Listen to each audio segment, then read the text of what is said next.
I know how to see a whack MC when he bustin', but I just back away real cool, no fussin'. I'd rather go kicking in the streets with the bums and use the knowledge to collect what? Some funds. Open a non-profit and build a damn school. And this is the story of how a great king rules. There's many that claim to know the local demographic, but don't have the nerve to tell you the truth. It's tragic, but I do, so sit back and let me spit this shit to you. You feel better when I spit this shit to you. Despite the system trying to clamp down on the people will learn how to stand up to evil. Not evil that's across the globe, that's too far, but evil that lies in their own backyard. And fighting, it's not an option, they can't win. The government, it's not supposed to represent sin, but then again they do, and that's a problem. So let's go down and figure out how to solve them. It's not fun being a rapper that can't speak, but we do, yes, and plus we make fat beats. Yo, we smoke weed, break up trees. Listen, bringing fat beats, that is our mission. You wanted to see us, homeboy, shut up and listen. Thelonious and Big Bennett, brother, check the vision.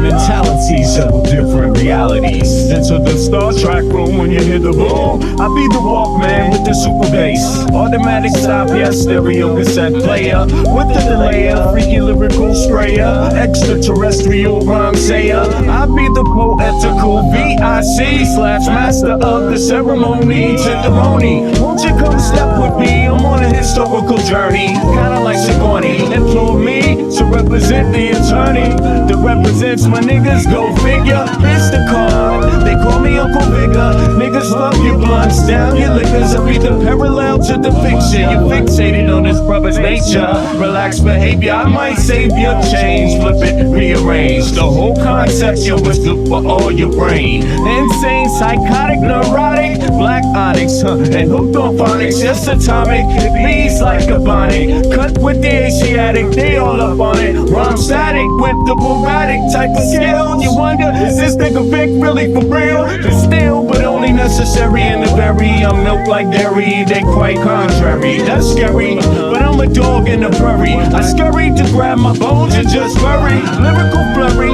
go get your secretary with impeccable diction. My style might vary, so get a hold of your own shit real fast. Fucking with us, we take it right out your ass. Prairie dogs chill while the other dogs howl. Too many dogs get sent to the pound. Back on the hill, me and my peeps just lounge. Prairie dogs, we keep it on the down. Splatter, don't like gun splatter. We try to climb the ladder, wicked men get better. They make it like splatter, but it really don't matter. Cause you know we coming back to our sons and our daughters. To follow him, the one who protects ya. And the mother, she will never neglect ya. Through divine nature, the people respect ya. And in this way I deliver my lecture.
I traveled the globe just to gain perspective, the theory of relativity applied. Of course, it took a while to decide how I should proceed, but even my life is truly based upon need. So I move forward with more deliberate speed, smash corny motherfuckers that stuck on greed. My seed is worth more than $1 million in future stock. The goal is to break the safe, the padlock.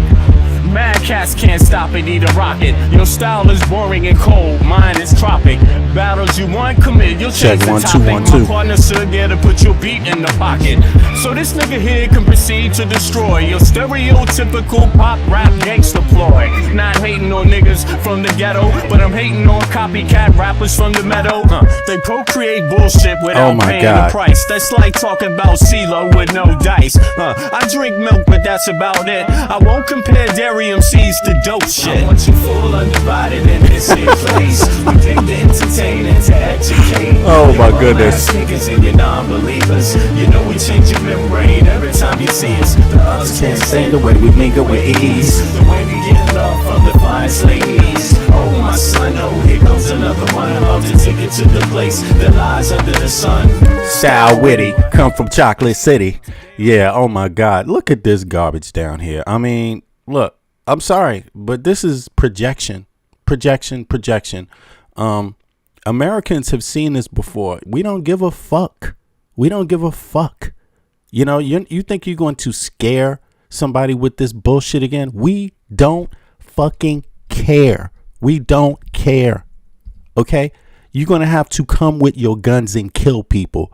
Marching around in masks and suits, we don't fucking care. Don't you understand we had to deal with generations of this shit before it was even allowed on TV? We don't care. You don't scare anybody with this. Look at this. Khaki pants. Khaki pants. What did you do? Did you iron your flag too? God damn. I mean, give me a DNA test, first of all. That's what I want to know. Give me a DNA test. And why are you wearing a mask? Why don't you just stand up here like everybody else? You doing something illegal?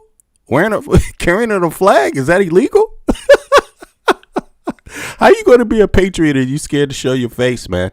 No one's going to know who you were. Look, how they going to write you down in history? A masked man. No. Don't you want them to know your name? Don't you want them to know your name? I mean, this is boring. And to the parents of these people, to the neighbors of these people, listen, you're only setting these people up to be murdered. Because if they dare start attacking innocent Americans, African Americans, and any other type of American just because they happen to be liberal, that will be your last fucking day on earth. Fucking liberals are livid right now. Okay, if you think you're just going to march in our goddamn cities where our grandparents are, motherfucker, bring it. What are you waiting for? What are all the displays about? Bring your guns, bring your bombs. Let's get it going. What the fuck? Like, sorry, this ain't gonna work. Not impressed. Khakis. What are you headed to jail? You gonna be in the federal pen doing your khakis with some white supremacists that's gonna end up raping your ass. Okay, that's what's gonna happen here. This is DC, motherfucker. You're gonna go to the feds. And guess who you gonna be in the feds with? You gonna be in the feds with who? The DC blacks. Okay, in the feds where DC blacks outnumber all other groups by percentage. And they gonna find out who you is.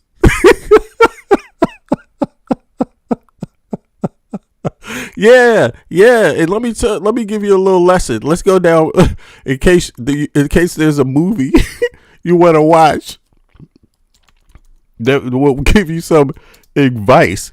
Okay, you might want to check this out. It's a wonderful movie, by the way. It's a great opportunity to examine the United States for really what it is, and for the fools that go along with this kind of stupid shit. Here you go, American X. A beautiful story. Let me tell you how the story goes. Yeah, and this story will apply to you too if you dare try what these little punk asses in khaki pants are trying, or acting like they want to try in the United States. Now, here we go. Let's take a little read. Can I do it like this? Yeah, here we go. Let's take a little read. All right, here we go. American X. Right? Theatrical release. Yeah. About a white man in a suburban town that was tired of just blackies coming to the suburbs. We're tired of you screwing up our communities. We're tired of you screwing up our neighborhoods. These motherfuckers don't even live in DC. They come to DC and they're telling people they're tired of people in DC. Fuck you. No one cares about who you're tired of. Suck it up like everybody else in the United States. Go back to your fucking hole in the wall and shut the fuck up. That is your proper place. Okay? In society. Really. Okay? Now look. Let me tell you. The character is written by Don McKenna. Check it out. It's wonderful. Produced by John Morrissey. Yeah. Starring Edward Norton. Yeah, that's Edward Norton right here, man. He's a pretty well-known actor, Ed Norton. Let me see. Let me get his face up here. Yeah, this is Ed Norton right here. Straight up, directed by Tony Kaye, right? There you have it. It's a wonderful film. Now, should we give the plot? American X, crime drama film, right? Here we go. Directed by Tony Kaye, blah, blah, blah, all this, la, la, la, la, la, la, la. Okay. After Derek serves 3 years, here we go. White supremacist movement, right? Here we go. American skinhead brothers. Let me put this one. American skinheads, right? Brothers from Los Angeles who are involved in a white supremacist movement, just like this one right here, just like this one. Okay. After Derek serves 3 years in prison for killing 2 gang members, he's released on parole and as a changed man, and tries to prevent Danny from being indoctrinated. Yeah, he goes in, he kills a black guy that was in the suburbs in a community. Don't know what they were doing, but he accidentally, there's some mix up about that in the story, and he accidentally kills him. He goes to jail, right? And look, Michael McKenna wrote the script based on his own childhood and experiences of growing up in San Diego. Yeah, exactly. Now, here it is. He goes to jail. He's a white supremacist himself. He hates them all. Spics, chinks, blackies, everybody, just like these people do. They talk the exact same language. Exact same language. He goes to jail after killing this guy, the older brother. And then he has to be in prison. And how is the prison system? It's very segregated often, especially, in certain areas, right? Very, very segregated. So he decides he needs some protection. And the white supremacists in jail, yeah, this will be the Aryan Nation. Everybody know them? Hoo-ah, here they go. Aryan Nation. Yeehaw. Okay. Yeah, they're friends. They tell them, hey, man, we'll protect you against the blackies and the Hispanics and the chinks and everybody else and the Native Americans. We'll protect you, man. We're your brothers. We're your brothers. And you know what they do to him? Guess what they do to him? They rape him. Rapity, rapity, rapity, rapity, rapity, rapity, rapity, rapity, rapity, rapity, rapity, rapity, rapity, rapity, rape. They rape him. Just like Trump did you. You know what I'm saying? He told you what you wanted to hear. Yeah, I'm your brother, man. I'm going to fix all your problems, brother. I'm going to fix your problems. You're my brother. You're my brother. Okay, this is our country, 1776.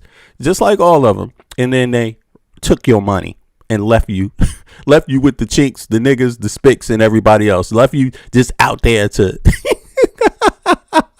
And these people are just they're so brave, they don't even want to show their face. Who the hell does this, man? This 2026, man. Stand up for your rights, bro. Stand up for your rights. Don't be ashamed. First, whatever happened to your First Amendment rights? You don't believe in it? You don't believe in your First Amendment right? You can't walk around with an American flag without covering your face?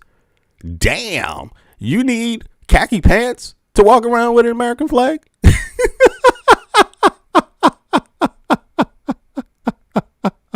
This is hilarious. This is hilarious. Ha ha ha ha. I'm scared. You're gonna listen to us, and we're gonna scare you into it. We're gonna scare you into listening to us, you liberals. We're gonna scare you. We're gonna scare you. We're gonna scare you, you liberals. Yeah. Bring it on, bitch. Bring it on. What are you waiting for? You've been saying this a long time. You attacked the Capitol. You got pardoned. Bitch, attack the streets now. Attack the streets now. You've been having the government protect you. Yeah, keep it up, bitch. Keep it up. I love it. I love it. I want you to use your racism against the good Americans who haven't been fucking with you at all, been sitting in the back trying to follow the law peacefully. I want you to, so you can get what you fucking deserve finally. Or yeah, keep it up, bitch. Here we go. Let's listen.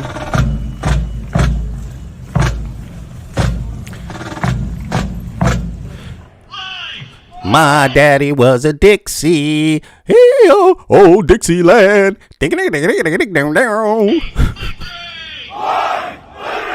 White power! White power! White power! White power!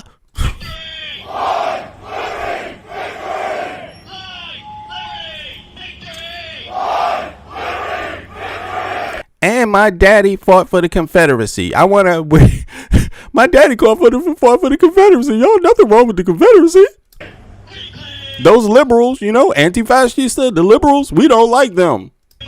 The Yankees, all those Yankees, those New Yorkers, we can't stand them. George Washington was wrong.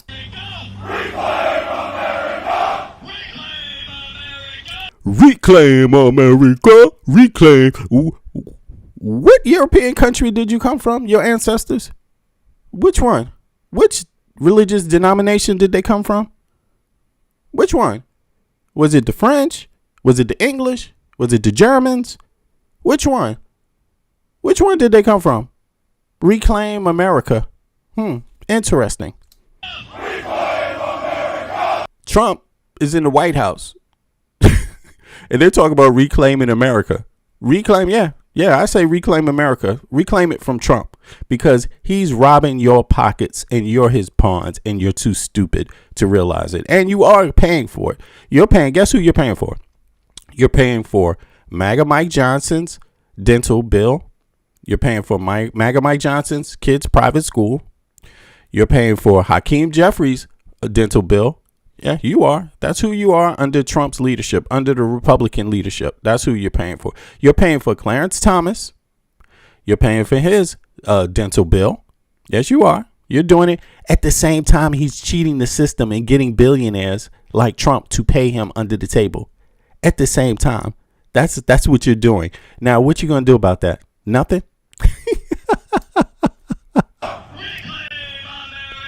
Reclaim America. Interesting. I thought that was kind of exciting. I'm gonna tell you, if I was there, I would be right there videotaping their ass. I don't care. No respect. Is it? What are they doing? What are they doing? This is supposed to be a mob. I'm gonna tell you straight up. The moment you unleash this kind of shit on American citizens, the moment you start directing a gun, it's gonna be over for you. It's going to be like being in the goddamn jungle. You're going to see every goddamn animal pounce on your fucking head. And that little ass peon gun is not going to save you. People are getting ready for your bitch ass. And they've been getting ready for a while. Okay? What are you waiting for? What are you waiting for? What are you waiting for? Still taking your time? Still inching up? Still not sure about what you want to do? Still not sure about your assault on America? You still not sure about if you can win this using violence? You still not sure?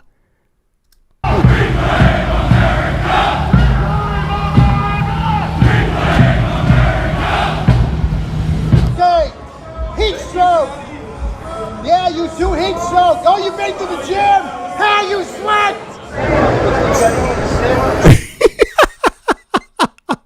Hold on, listen to this.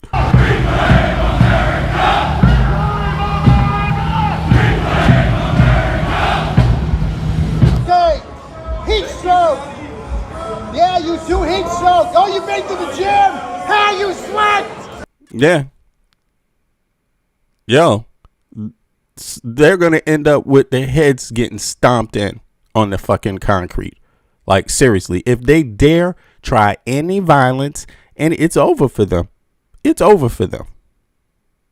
Liberals have been preparing because these people have constantly been threatening American citizens. Just like they stomped on the police head in the Capitol, just like they took their head between the police officer's head between the door and just banged it. Bang, bang, bang, bang. Fuck you, copper. Fuck you, you stinking copper.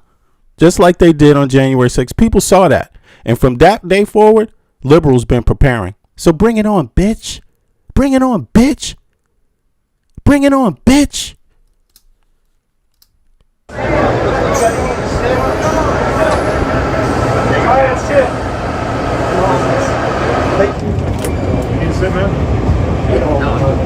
Don't mean to cramp you up here, sir. Proud and scared. Proud and scared. Gotta wear a mask. Gotta wear a mask.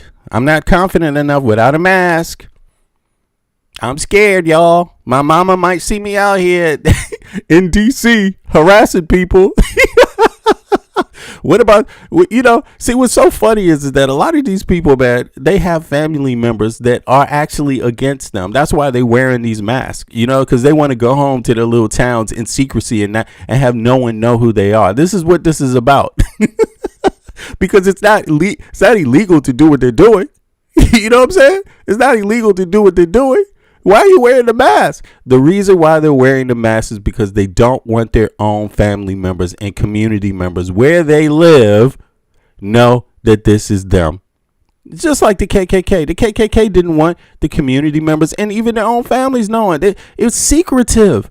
It's secretive. They're embarrassed about this shit. Why be embarrassed? Why not just stand on who you are? I mean, at least the goddamn Aryan Nation does. The Aryan Nation, not that I look up to them, but I'm saying at least they'll stand there without a mask and tell you what they think. You see what I mean? Like, really, at least they would do that. These people, they're trying to manipulate people. Nobody's falling for this shit again. Ain't nobody scared of your punk asses. Get your ass on the motherfucking subway, okay? And it's electric, by the way, in case you didn't know. Probably never seen one in your motherfucking life, okay? Been electric for quite some time.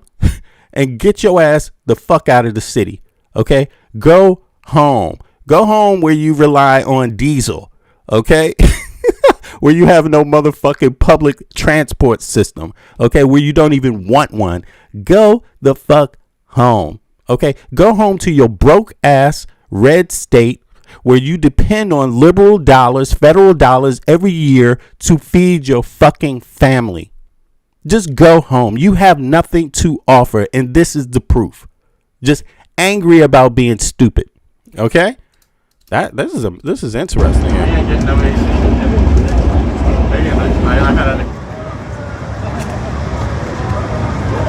On my way to work.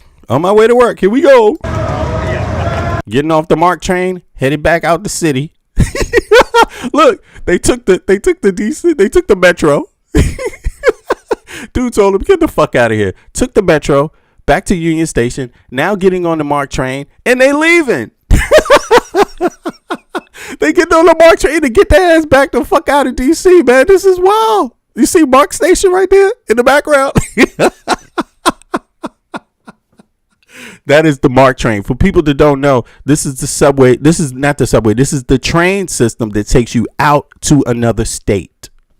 Okay, it's not the local metropolitan rail system. That would be the metro, right? They got off the metro to go to Union Station and then get on the main train to get the fuck out of town. Yeah, it's a nice dress up thing. But let me tell you, ultimately, it doesn't matter because all roads lead to Rome, as they say, and this is what Rome looks like. Right here. This is what it actually looks like in the end. Boo! Getting raped by some white supremacists in jail. So there you have it, folks. That's my summary of what has happened. And I hope people enjoy it.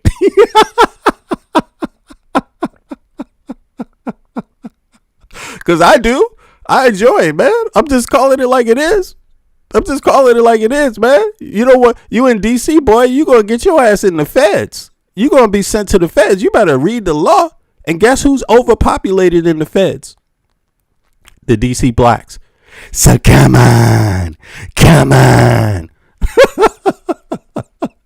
You sure you want to end up there? You sure you want to end up there listening to go-go music and having some black dudes from DC fucking check your pockets every goddamn day? Huh? You sure that's what you want? Yeah. It's going to get interesting there, boy. Woo. I guess that's why they left. Nah, rather do this shit somewhere else. Not safe here. In any case, let's go on. Let's see what Chris got to say about this. My man, Chris Norland. Come on now. Yes, I'm a liberal, and I'm not a bigot. So, now this is Keith Edwards. So let's see what Keith had to say about this. Oh, no. First, Chris Norland. He had some commentary on this part. Let's see here. Sorry about that. Let's go. Hey, do me a favor. Click the like button. Subscribe if you're not subscribed. So do me a favor. July 4th, everyone. Click the like button, everybody. Come on, let's get the likes up. Let's go. And hope you're staying safe and well. I want to show you guys what's going on. And some people aren't so safe. This is a guy parachuting in. I can show you a little bit of this here, and you can see he was coming into like a fair. Happy 250, y'all. Yay! Fairground or something like that. Things didn't go exactly as planned. Snags the trees with an American flag there, and that's the moment right before the crash. And yes, he does crash. Apparently, everyone's okay. Anybody want to see his face? Crash landing. I mean, I told you, it all ends like this. This is how it ends. It's all going to end with a big old crash. Boom! Right in your face. Yep. Either that or somebody stomping you over your head like a wild animal. Okay, I'm sorry. I have to say it, but that's what type of rage is going to be in liberals' hearts once you fucking cross the line, bitch. I mean, they're going to be fucking enraged. You want to talk about men in the ladies' bathroom right now, motherfucker? Your head is going to get stomped in by men with dresses. Okay? Like, seriously, they're going to rip you to fucking shreds. Okay? You know what I'm saying? The grand ladies going to be knocking your ass upside the head with a brick from their fucking stoop. Okay? Like, people are going to go amok on your fucking ass. Okay? Like, seriously. And they've had all the time to understand who the problem is. A long time. Okay? Here it is. In case you don't know, this is what it looks like. Boom. Don't try this at home. Definitely not. This is another angle of it. And I'm just showing you this stuff because there's a lot of people who do crazy crap on July 4th. It's always been like exactly, Carpe Diem. Rage is an understatement. Like, they don't have any goddamn clue. That, people have fireworks and... Tarzan in the jungle. Here I go. Crash. It's loud. Boom. Depending on where you're at. Georgia the jungle. So there's that. So just be careful out there. There's also been this going around. You got these like me Tarzan, me want Jane, me want liberals, go home. Whacked out people wearing masks, and I'll just be frank with you guys, they are the hooded type of group, right? You know who they are. Mass marchers represent the nationalist fascist group, right? Look a little bit of this, and this was actually in DC. And who are these people? I mean, they're cowards. They don't even show their faces. They're waving because actually people were heckling them in DC. I also want to show you a little bit more here. This was them, I think, on Capitol Hill.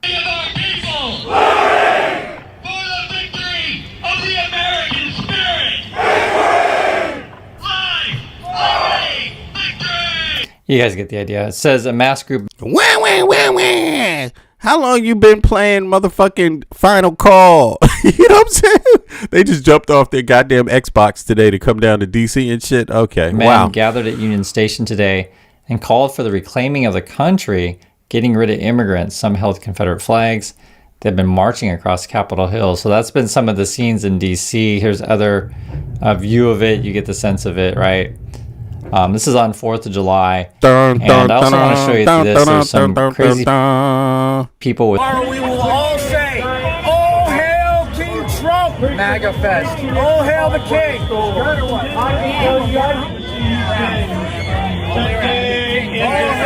King Trump! Oh, hail the King!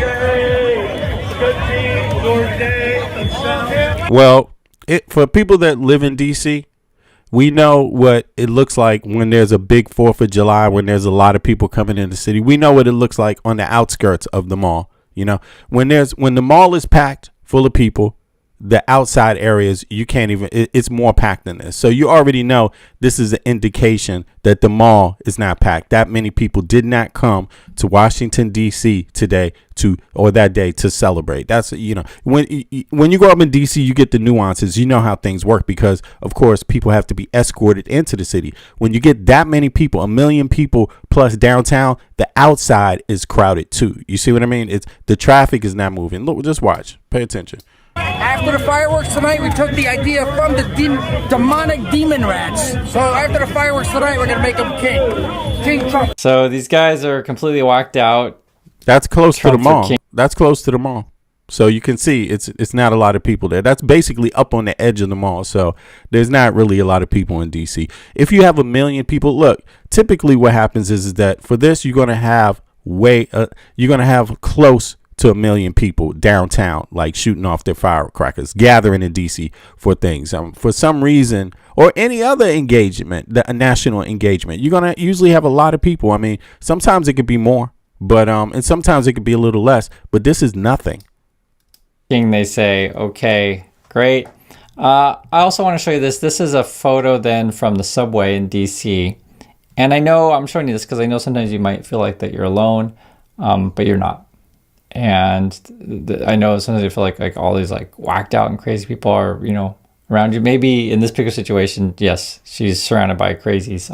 Yeah, because listen, once one of you idiots attack this lady, you're never coming back to that city again. Like, seriously, like, you should understand that. You should understand that. Like, that is it. People are trying to follow the law, but you are bothering people and you are scaring people. But people are still trying to follow the law. Cross that line again. There is not going to be another Jan 6. I'm going to tell you that one. When Trump loses when you all lose this fucking election, you are going to die on the fucking Capitol steps. Those police are going to fucking shoot your ass this time. You better fucking understand it. Like, seriously. I'll just be frank with you guys on that. But she's not alone, and make sure that you know that people around you are not alone. Okay? I just always want to make that clear. Because this is sort of how we can deal with these kind of situations. And Yo, Carpe Diem said, not just the police. Yeah, people were locals were pissed off about January 6th. Locals were pissed off about January 6th. You ain't getting nowhere near that fucking building again. Yo, people are going to fucking go ham on you. Like, you know, so I feel sorry for any motherfucker who's been confused about this, who's getting manipulated into this stupid shit. Yo, you ain't going to make it out of there. You're not going to make it out of there. You know, so, yeah. Keep it the tone down. Hey, you know what? Go Ice! Go Ice! Go Ice! He got the wrong color hat on, too. Like, what the fuck is wrong with him, man? Why is that? Because you're a fucking asshole. Get out of here. He called him an asshole because you're a fucking asshole. Get out of here. Go Ice! Go Ice! Go Ice! Why is that? Because you're a fucking asshole. He said, you got to get the fuck out of my city. He said, why is that? He said, because you're a fucking asshole. Yeah, exactly. I Kind of concur. situations and Let's see here. Why is that? Because you're a fucking asshole. Get out of here. I know I'm an asshole, but this is freedom of speech, Good right? for you. Good for you. So what you're watching here, so this is like a military veterans march against Trump, basically, right? You know, fighting and protesting to protect all of us. This one guy here is trying to start something, and you can see how they handle it. Hands off of me. Get your fucking hands off of me. Why? I'll fuck you up. You see who's with me? Hey, you see who's fucking with me? Look at you. You're fucking ice. See who's with me? Hi. Hi. How you doing? I'm just walking. Freedom of speech, right? But why are you pushing me? You're pushing me. Can I get a marshal? Safety team. You're leaning on me. Safety team. Safety team! Safety team. Safety team! How you doing, Marine? You gotta be the fucking brain. Get your hands off him. You gotta fucking brain. Mind stepping off to the side just a little bit? Yeah.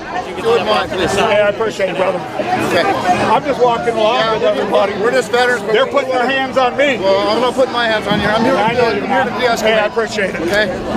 I just figured I'd be a fascist because that's what I do. You're a fascist? Well, that's why we're here. Asking you to step off to the side of the road. That's all. I'm off to the side of the road. Okay. Or at least on the sidewalk, please. Just don't. You mean there's borders there? I didn't say that. No. You're telling me to get off the road. No, we're not telling you to get off the road. We're trying not to be come in and interact with our people. And I just want you to see it for yourself, right? There's always going to be people like this guy who's out trying to just basically start up crap. You know, he might have some sort of mental thing. I can't explain everyone's actions. But again, in this situation, look, there's much more of just sane people, right? Trying to calm things down. And I feel like this is a perfect example of what's happening in USA right now. Yeah, there's 20-30% of people who actually think Trump's a hero or something, which is kind of insane. But the thing about this is the 70% that can see the truth of what's going on, right? And it's hard because it's like, I want this gentleman, who's out causing crap. I want him to have, and him, his family to be free. I want them to, not have to worry about food put on the table, right? And this is the way we should think. Like how. But they don't believe in peace, and they don't believe in the law. They believe the rules work different for them based on their color and their stupidity. That's what they believe. They believe that their color dictates whether their ancestors contributed to the country, which we know is a goddamn lie. Because loads of people look like that guy that just immigrated yesterday. Loads of people look like that guy that immigrated 50 years ago. Loads of people look like that guy that immigrated just 100 years ago. Motherfucker, 100 years ago is not the War of Independence or goddamn Civil War. You see what I'm saying? Let alone colonial America. Okay? Before the War of Independence, which our ancestors were there. You see what I mean? Many people's ancestors were there with different looks. You see what I'm saying? So these guys, they're not even trying to live in peace. They're not even trying to live under the rules like everybody else. They're not even trying to live with respect for the real history of the country and honor the people who sacrificed for the country. They're not trying at all. Now, they might have this ignorant thing that they can say, well, I was just too stupid. I didn't have access to school, or I was, isolated from this information and blah, blah, blah. Listen, when you go around killing police officers on the Capitol steps, beating their heads in, calling the fucking police officers commies, you lose all right to claim that it's because of your ignorance now. So you've crossed the line already once. Everybody remembers that. So your ignorance is not going to be an excuse to kill more people. People ain't having it anymore, man. People are not having. You wouldn't let people live in peace. It's not going down the same way again. Yo, Mike, you there? I'm here, big. Yo, what's up, bro? Wild beginning, huh? Wow, man. Yesterday's crazy in DC, bro. Look, I hate this kind of shit, bro. God. Hit the like button. We have way too many people in this live to not have more likes than what we do. Right? Because this is what we do, right? We bring the reality to contemporary news and politics, right? Facts, bro. Facts. If they want to keep it going, you got to do something for it. Right? Otherwise, it can be subscribers only. We're not doing that. Hit the like button at least. Even if you agree to disagree, hit the like button, right? Right. And, this is why I am a co-contributor and soon to be co-producer on this channel, because what V brings is reality, right? He brings the perspective of a global perspective, coming from DC, living in Denmark, right? Copenhagen to be exact, right? And he gives a perspective that is just a more realistic approach than the bubble that we live here in America, right? When we see something like the rally that we're seeing now, that is not acceptable. And as an American, we should be ashamed collectively that this is what is allowed. right? While we're arresting and calling Antifa the enemy, this is allowed where people can openly fly a Confederate flag that is not only a dog whistle, but a direct signal to white supremacy, and it is allowed and accepted as free speech. But how dare we speak against this current administration, because that will get you locked up. That is not okay. And as an American, you should be upset. As an American, you should rally. As an American, you should register to vote. As an American, you should be having these conversations with the individuals who you care about, even if they agree to disagree, or even if they agree with you in general, right? This channel is educational, and we try our best to give you a perspective, but also educate you on the reason why we hold these perspectives. And we would hope that you are now leaving these lives and this podcast to have these conversations with the people you care about, with individuals you hope to share the same ideology that you have, to educate them, right? That is one of the sole reasons why I'm a co-contributor to this channel, to be able to speak to a wider audience, to galvanize Americans who have a level of patriotism to understand the nuances of this politics and not get bogged down by rhetoric and hate, which allows for people like these MAGA white supremacists to march on DC openly without any pushback, or just even being the threat of arrest, where even here, when we speak on this channel, we have to fear the fact that we are being observed, that we are being watched, or that we may be persecuted. Yeah. So thank you again, V. Go ahead, continue with the live. You're doing a great job. Thanks, man. I appreciate it, and wise words to people. Listen, if you're here and you're participating and you're watching, you don't have to agree with me, but you at least need to show people that you have some basic respect. I'm not hiding from your fucking ass. My face is up on here. How many days am I here? So I'm telling you exactly what I believe. If you don't like that, you're phony any motherfucking way. Okay, because I'd rather have somebody stand their ground, show me who they are, speak directly to me, and tell me exactly what they think, than a phony ass running around wearing a mask or on the internet with an unidentified, account that they just made a year ago. You see what I'm saying? Like, that doesn't deserve respect. You see what I mean? Stand your ground. If you disagree, speak up. Don't be afraid. If you see me, if I'm going to carry my flag, you think I'm going to fucking wear a mask? The two things are contradictory to each other. Okay? The two things are contradictory to each other. So this guy, what you got on the screen right here, are two Americans, two different kinds. One are military veterans against Trump, and the other is a Dixie ice promoter. The guy to the right is a Dixie ice promoter, right? They have the same skin color. They have the exact same skin color. On any other normal day, right, these dumbass white supremacists would all welcome them in the party. Okay, all of them. The Aryan Nation would welcome them all into the jail cell with them. Just based on skin color. Okay, up in the pen, they would all be welcome just based on skin color. The guy the guy to the left, look at this shit. The guy to the left with the black hat and the yellow text, and the guy to the right with the other dark cap with the colonial cap or whatever and shit. I say give him a DNA test, because maybe his ancestors weren't here at all. Trump's ancestors weren't here during the motherfucking War of Independence. Okay, they weren't here during the Civil War. Trump's ancestors were somewhere else, man. They weren't even in America. So you can't go by this look. But here's the thing. All people that look this way, and it's always been this way in American history, all white people, quote unquote white people, because that's a fabricated idea, that's a fabricated group, right? Europeans of different backgrounds from different countries didn't all agree with each other. Their religions didn't all agree with each other, and they were killing each other over this kind of shit. So don't play out this game like it's going to be about color and all. No, it ain't going to be about color, man. It's not going to be about color. It's going to be about color to the stupid people.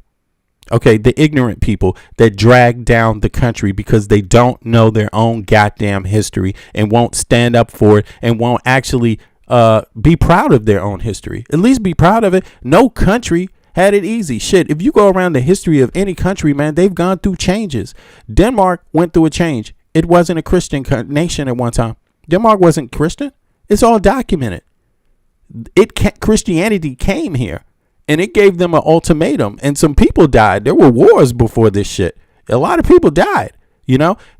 So you know the story. Now, I'm not trying to isolate Denmark in that history. It's many histories, you know, that have been documented. You see what I'm saying? So stop pretending that all these people are just one group and they all going to get along. No, I'm telling you right now, a mass amount of white Americans are going to stand with every other American to put down this ignorance, and they're going to do it to their death if called to, if they have to. And you stupid fucking maggots better start getting that in your hard-headed fucking head. You could be. The clock is ticking. The clock is ticking. You better ask yourself: do you want to sit down and behave, or do you want to be put down and made to shut the fuck up forever? Your choice. It's your choice, but you only got two choices to make. So let's hear a little bit more. That can see the truth of what's going on, right?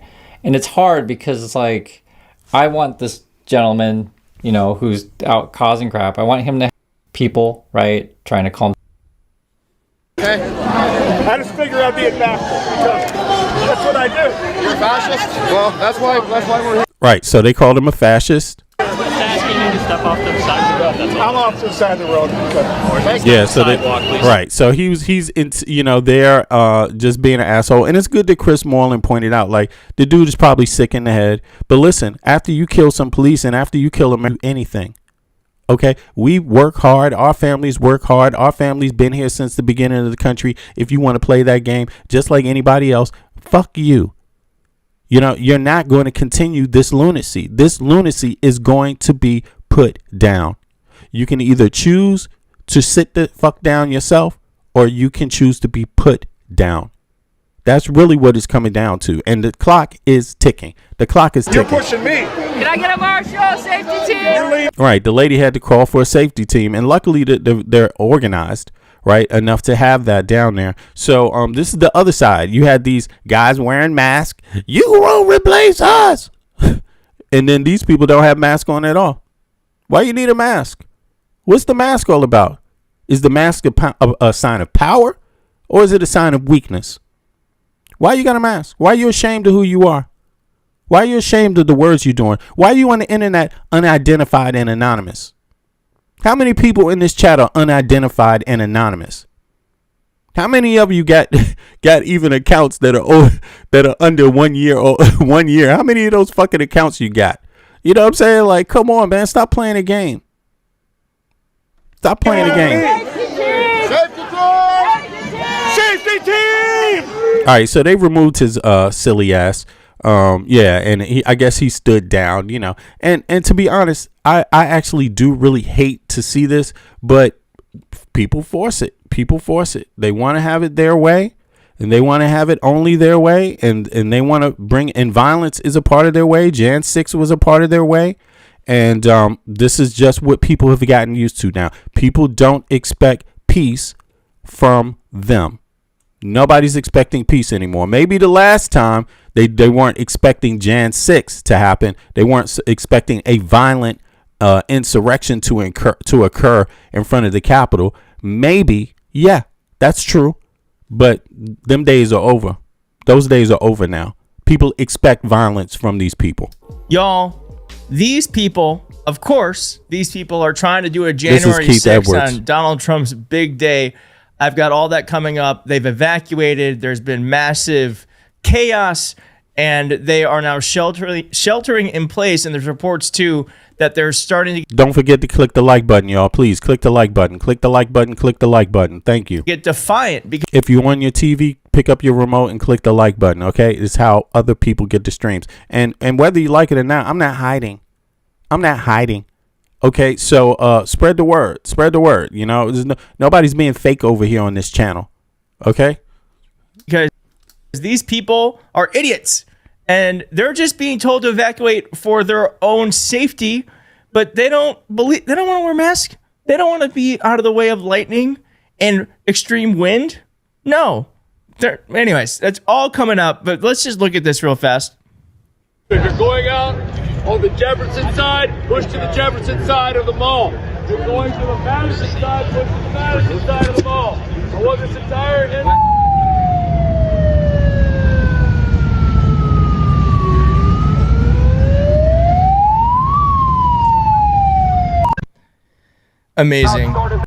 Amazing. There's much more. And then someone actually wrote here, I'm telling y'all that someone with extreme case of TDS geoengineered this weather in DC. So you mean to tell me they got rained out? Yeah, that's also expected. I guess the gods were not with you this day. But it's interesting. You could expect that because what happens when the fucking place is hot as hell in a place like DC? What happens when it gets hot? Storms come to cool the place down, you know. So they probably knew it was going to be stormy this day, but you know, people don't care, you know. Same way they gotta have Trump's day anyway. Trump's inauguration to be one of the coldest in U.S. history. People with TDS hate Trump more than they love America. You can't even make this stuff up. They're saying. So you see, in that they give you a choice: either love Trump, and if you don't love Trump, you hate America. Very simple. Very simple. That's your choices according to them. You are to understand that violence in January 6th was okay. Smashing the police heads in the door, fuck you, you goddamn commie cop,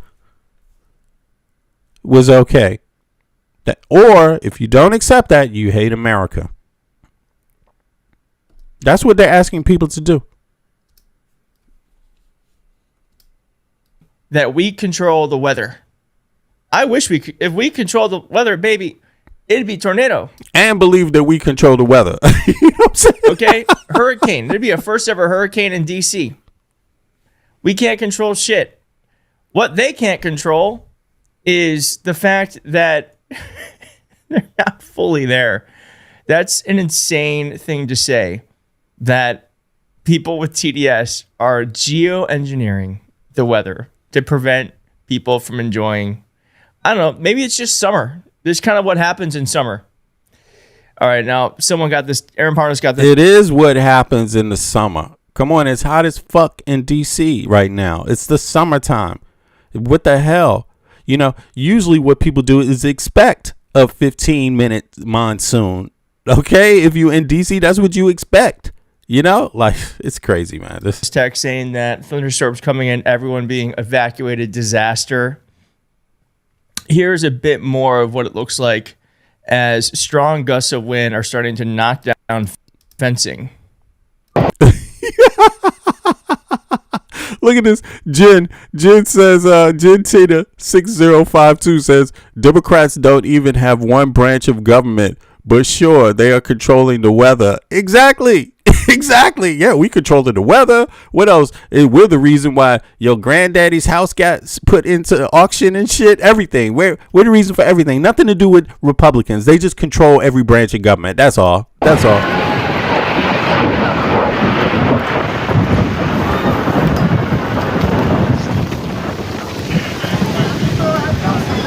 Oh, wow. Yeah, probably good for Maga to stay out there. We also have here. Yes. So they all got rained on. I mean, because they don't know DC. Do they even check the weather? Do they even check it? I mean, you were bound to have this happen. You were bound to have this happen. People in DC are so hip. Look, it's not many people here, by the way. There's not many people here. Like I told you, this is not crowded at all.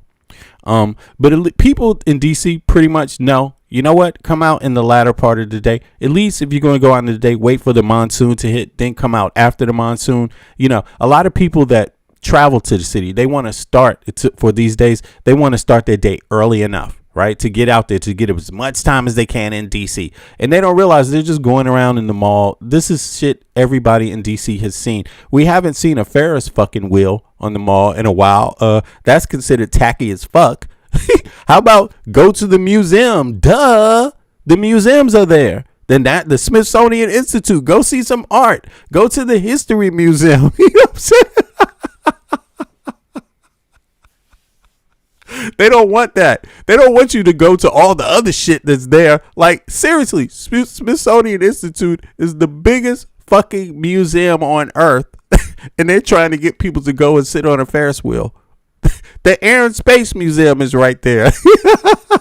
Don't want to learn, don't want to teach your kids about space, huh? With actual rockets, with actual space rockets in there.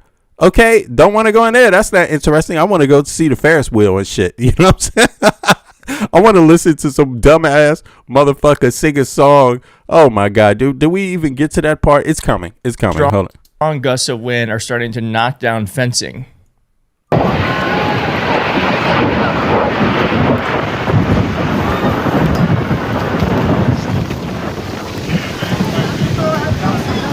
Oh, wow.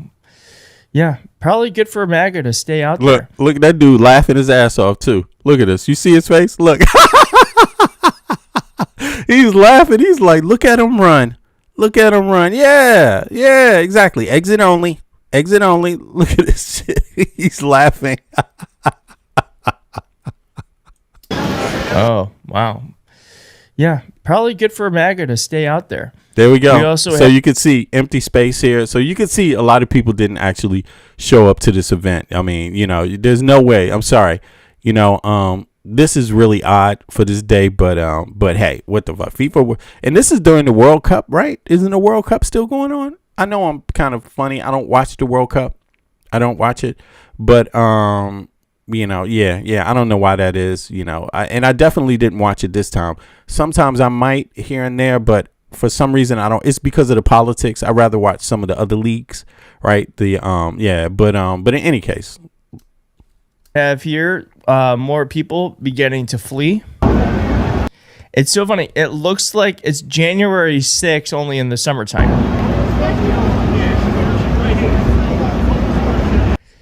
One reporter says that they saw flashes of lightning and heavy gusts of wind and heard one man say, "We waited in line for 3 hours. What are we supposed to do?" I don't know what to tell you. I don't know what to tell you. Your president set you up. Now all the flyovers have been canceled. And one thing that was not canceled was Donald Trump and his stupid Qatari gifted Air Force One flying over this event. I'm going to show you this, Sarah, because this is happening in real time. Air Force One, right now.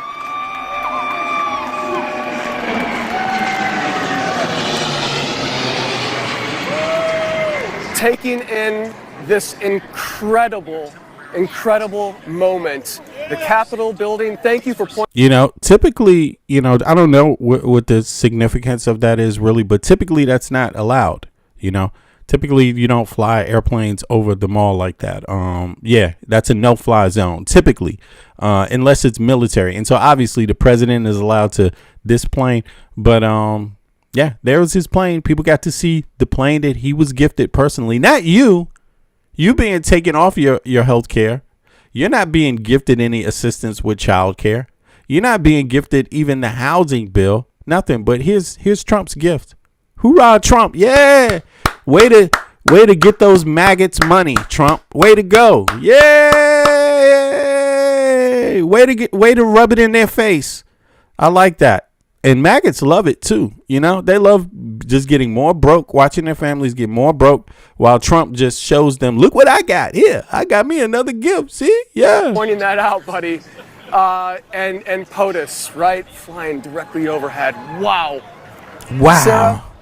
Wow. Yeah. You see that? You see that? That was he's not talking about healthcare though. You know, he's not talking about the housing bill that Republicans, a bipartisan bill they all got there and desperately wanted to pass. He's not talking about that. He's not talking about your wages. He's not talking about inflation. No, he's talking about, guess what he did, man? That was so wonderful. Wow. I never seen anything like that before. The Capitol building. Thank you for pointing that out, buddy. And POTUS, right? Flying directly overhead. Wow. Sarah, there's a lot of excitement here. People are not clearing out. I tell people all the time, I mean, this is, again, an American vernacular I'm going to use. Trump hates white people, like, really. And he definitely hates middle class and poor white people. Like, this is the game. CNN hates them. Fox News definitely hates poor and middle class white people. And this is their brainwash box. This is it. This is what they got. They're selling you down the tubes. I mean, guess where the gift is from? A Muslim nation. The gift is actually from a Muslim nation. He's like, look what they gave me, a $40 billion airplane. Let me fly it over this so you can see. He's rubbing it in your face. And these people are so, like a deer staring in headlights. They don't know what is going on. The brainwash box against MAGA has worked perfectly. The foreign disinformation collaboration with the elites in the United States of America, the billionaires, they have run game on the American people like no other. You think Arab Spring was special? No, this makes the Arab Spring look just like a small little test ground. Yeah, that's what it makes it look like. You think what happened to Saddam Hussein is really that special? No, because if it worked really well, they didn't even have this level of disinformation going, because if they did, the people would have just dropped their guns and said, hey, but they didn't. You know what I'm saying? No, there was a motherfucking fight in Iraq. Okay, here, they got the right wing, poor white people, and poor and lower middle class, pretty much white Americans, to just put down their guns and say, hey man, you take it all, king. We serve you. We don't want nothing for our tax dollars. And they did it. And this is what it sounds like. I mean, it's remarkable. It's remarkable. I've never seen anything like it. But when you don't stand on truth in the first place, and you don't demand facts as a group, right? Just facts, then this is what is going to happen to you. You're going to be standing around and the motherfucker's going to be like, look at my gold chain. Look what I just got. Look at my Benz. Look at my Benz. Oh, you want some of this? Well, you better get out there and work harder, baby. That out, buddy. And POTUS, right? Flying directly overhead. Wow. Sarah, there's a lot of excitement here. People are not clearing out like they should be. It's empty, dude. What the fuck is he talking about? Look at this. I mean, it's pure brainwash. It's pure brainwash. And they love it. They're eating it up. I mean, this game worked better, I think, on Americans than it did on any other group of people. That is for sure. That is for sure. And when you have a man standing there talking about people didn't clear out like they should. Okay, sure. Okay, buddy. Sure. They didn't clear out. Anyway, let me see here. Any other fantastic news here? Let's get down. There is more. Here we go. Let's see what this is about right This is more footage as the storm approaches. Damn, Keith Edwards is loving this storm out here. Directly into the following assembly points for accountability. Please start moving this way. Damn, they're actually saying, if you didn't leave, get the fuck out. They're telling them, if you didn't leave, get the fuck out of here, man. Go. It's over. This is so hilarious. Yo, all right, let me pull back. This is more footage as the storm approaches. Directly into the following assembly points for accountability. Please start moving this way.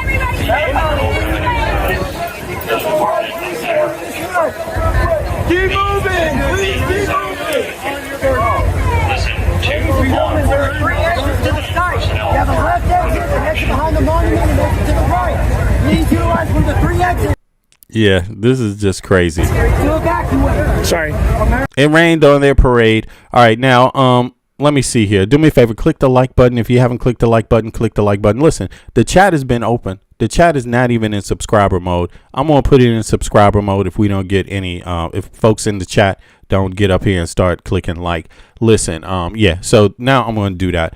That will help. If you like being in the chat, that's great and everything. But, at least you could do is click the like button. So let me see here. Let's do that. And even the people watching, if you're watching the chat, you might want people to click the like button too, so that it stays open. But I can see folks are not willing to do that. So let's change it up. Here we go. Let me see.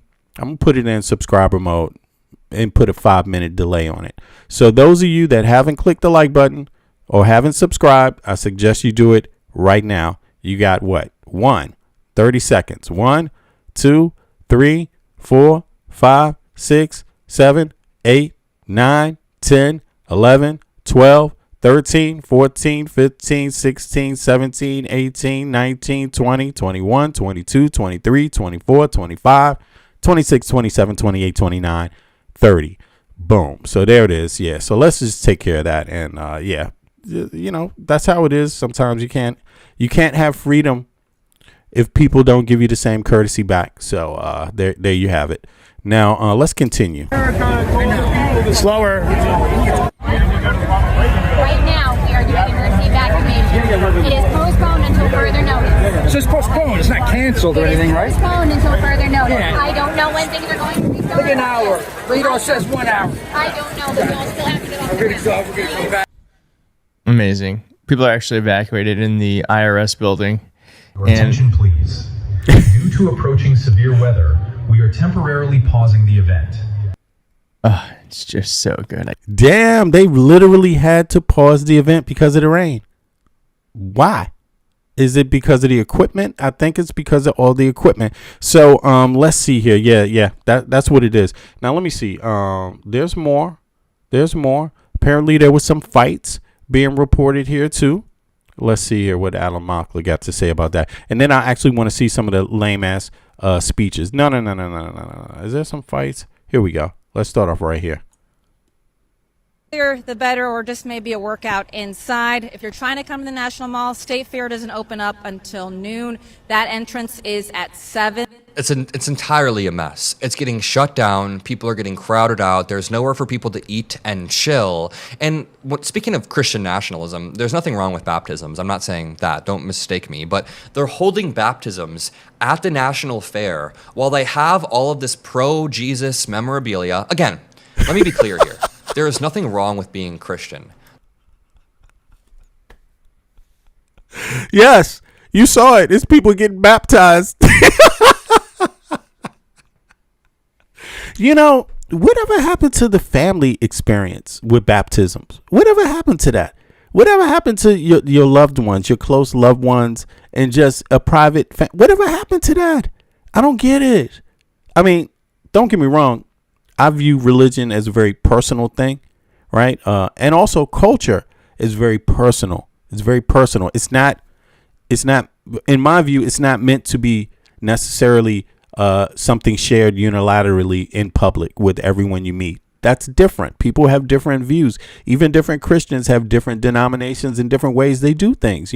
Even Christians fought and killed each other plenty of times. You know what I'm saying? And they still do to this day.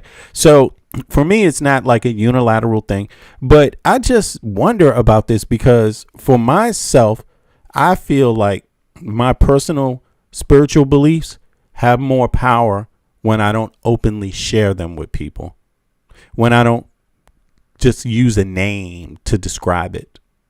You know what I mean?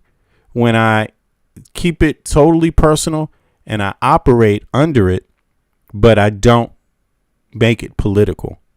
You know what I mean? Like, because your name is not going to tell me, just because someone says they're a Christian, that doesn't mean I believe you.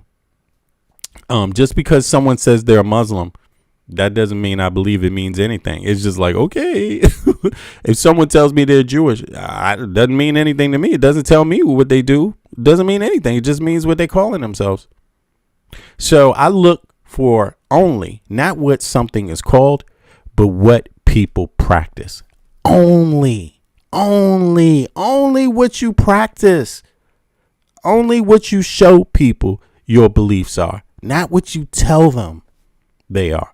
You see what I mean? And so when I look at this stuff, I just wonder, man, because again, it kind of goes against my view of privacy in terms of religion, right? Yeah, but this is another look. This is another look at religion for holding you. baptisms. This is bizarre, yo. This is bizarre. At 7. It's entirely a mess. And speaking of Christian nationalism, there's nothing wrong with baptisms. I'm not saying that. Don't mistake me. But they're holding baptisms at the national fair while they have all of this pro-Jesus memorabilia. Again, let me be clear here. Yeah, man. That's There's nothing crowd. wrong with being Christian. There's nothing wrong with liking Jesus. There's nothing wrong with having a sign that says need prayer. None of this on its own is something that offends me. I mean, as an American, I'm okay with people being whatever religion they want. But where it becomes a problem is when you try to force this type of religion onto other people, force it down their throats, and turn America 250 into an inherently religious celebration when America is not an inherently religious country. America is a country that allows a difference in perspectives. For example, my grandpa immigrated to the United States from Syria in the late 80s. Since then, he has built a business in Northwest Indiana that benefits people, that helps people, that provides people the type of care that they need. There are so many doctors, dentists, heart surgeons. So just to play this again, this is very important to understand how, you know, cultures of people intersect inside of the American, perspective or American ism, right? Here from Syria in the you see his granddad migrated from Syria. You know, if I was to talk with Adam Mockler and I listened to Adam Mockler, I've never met him before, never talked to him, but when I listen to him, he sounds like your average American, right? But there is a difference that doesn't make him average. He is knowledgeable about civics. That's not average Americans, sadly enough.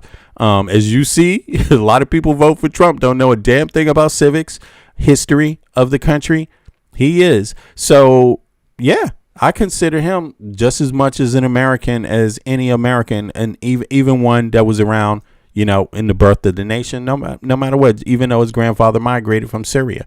So it's because it's a way of thinking. It's a way of being. You accept people and you judge people by their character, not their color. You accept people and you judge people by their character, not by their religion. You accept people based on their character, not their gender, not their sexual orientation, or not their ability, whether they're handicapped or not because of any of that other shit. It's their character. That is what is key. You know, and that's what Martin Luther King spoke a lot about, even though people like to call him weak or things like that. No, he actually spoke to the crux of the problem. And this is not just an American problem. This is a crux of the human problem. Like, we have to really understand that if we're not dealing with character, we're not dealing with science either. Why? Because most people that are not really willing to have positive, good, just straightforward, honest character, those are the people that lie about who they are themselves. They lie about where they come from. They lie about their genomes, their DNA. You see what I mean? And then they, you know, try to split up people and play all this game, this psycho game, where they end up in a box themselves and their DNA say some whole other shit. You see what I'm saying?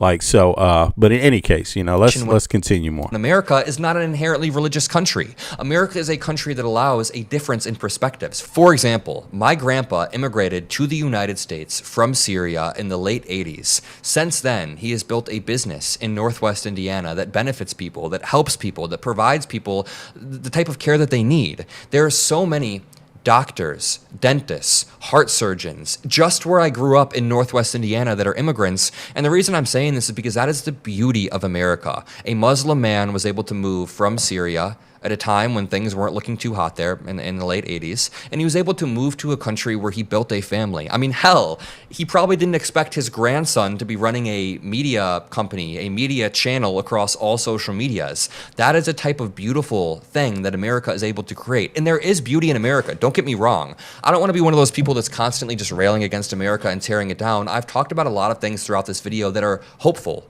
in America, but this on screen is not hopeful. Yeah, it's not hopeful. So we've seen that. Now let me go to the next one. There's some other stuff. I want to get straight up legacy media now. Let's see what they're talking about in terms of Trump's event. Now this is Trump's speech. At some point they had this guy out there singing too. I thought that was the most ridiculous part of it. So I really can't stand this guy singing, and it's nothing personal, but but it's mediocre. It's mediocre. He gets out there and sings this America song. Who wrote that goddamn song? I mean, they think that you can write a song and that means you really care about America. You know what I mean? Care about the United States. And first of all, it's not even America. Our country is called the United States of America.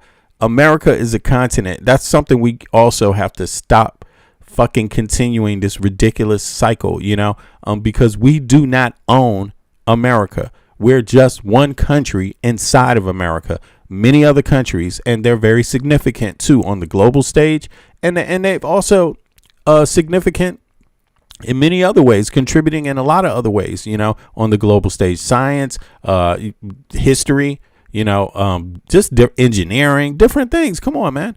You know, we're past the stage where we can just think that we're the only ones in America, that we represent America alone, you know. And when we speak that way, it sends that message to other people.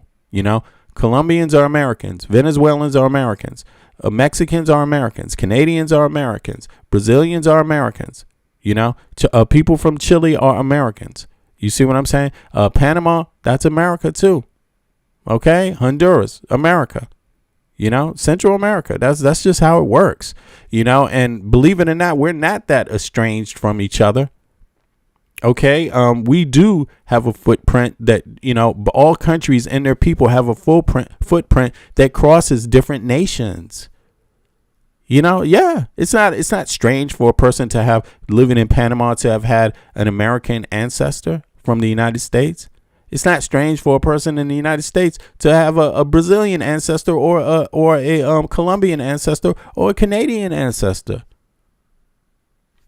It just isn't, you know what I mean? But the way we act and the things we project, especially this right wing, it really creates a cloud of fog over the realities of what we really are. You know? But let's see a little bit about Trump from Legacy Media. Ladies and gentlemen, please welcome the 45th and 47th President of the United States of America, President. This guy, I can't stand his goddamn song. I'm sorry. And it's about America, but I hate his fucking song. I really hate his song. It's the same boring ass song he sings every time. It's almost like they paid him to make that song or something. I don't know, but I don't hate him.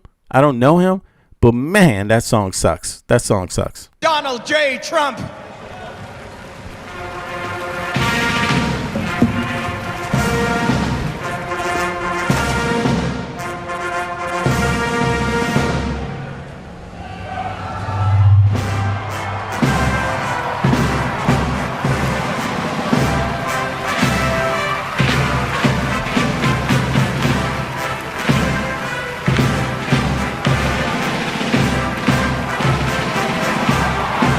Dead man walking.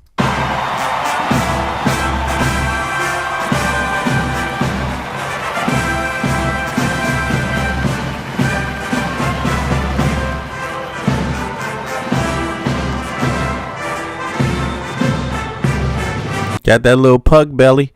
Let's pull that back. Pug belly, pug belly. He loves this too. He can't help it. You know, a narcissist loves this shit. This is the moments they live for. It's only like 10 seconds of the day. But he is soaking it up. Look, he's so fragile. But look at his eyes. This is the moment where you see that little twinkle in his eyes. And it's because everyone is praising him at this moment. Look at this. Look at that. Pug belly. Can barely keep it together. Damn, dog. Look at that. Look at that fold, that crease right over that belly area.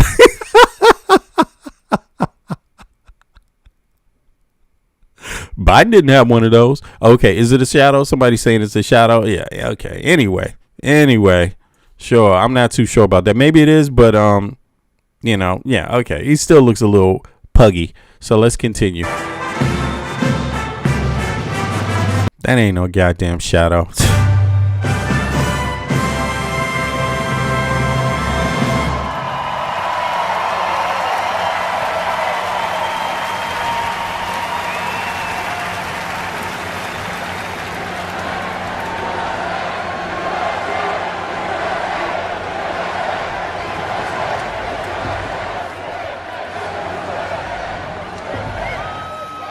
Good evening, America. If you think that was easy, it wasn't.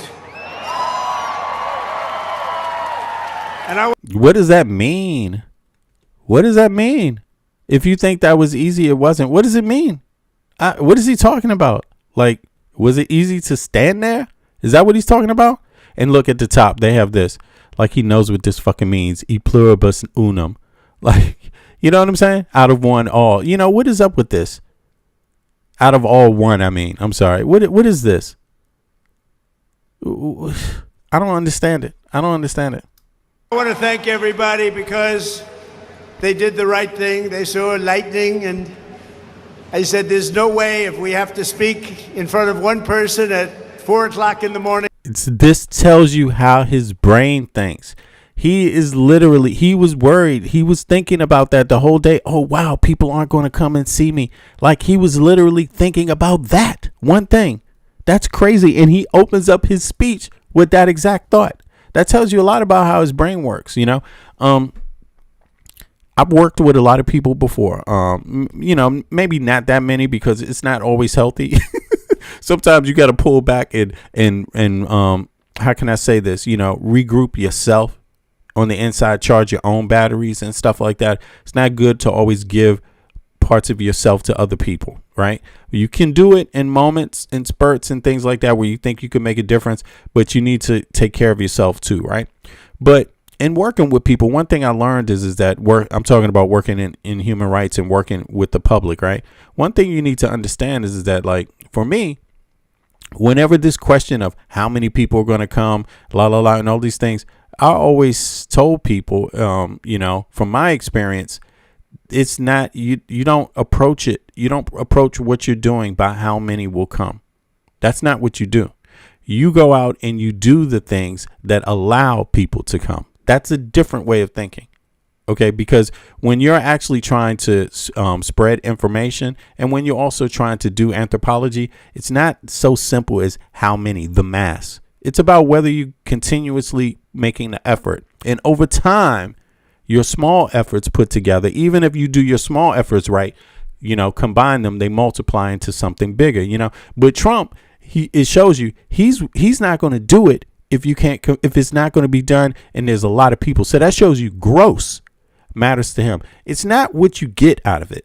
It's not what you get out of the day. It's not do you learn something. It's literally about him. The only way this can go well for him is if there's a lot of people standing there praising him. Anything else doesn't matter. Nothing at all.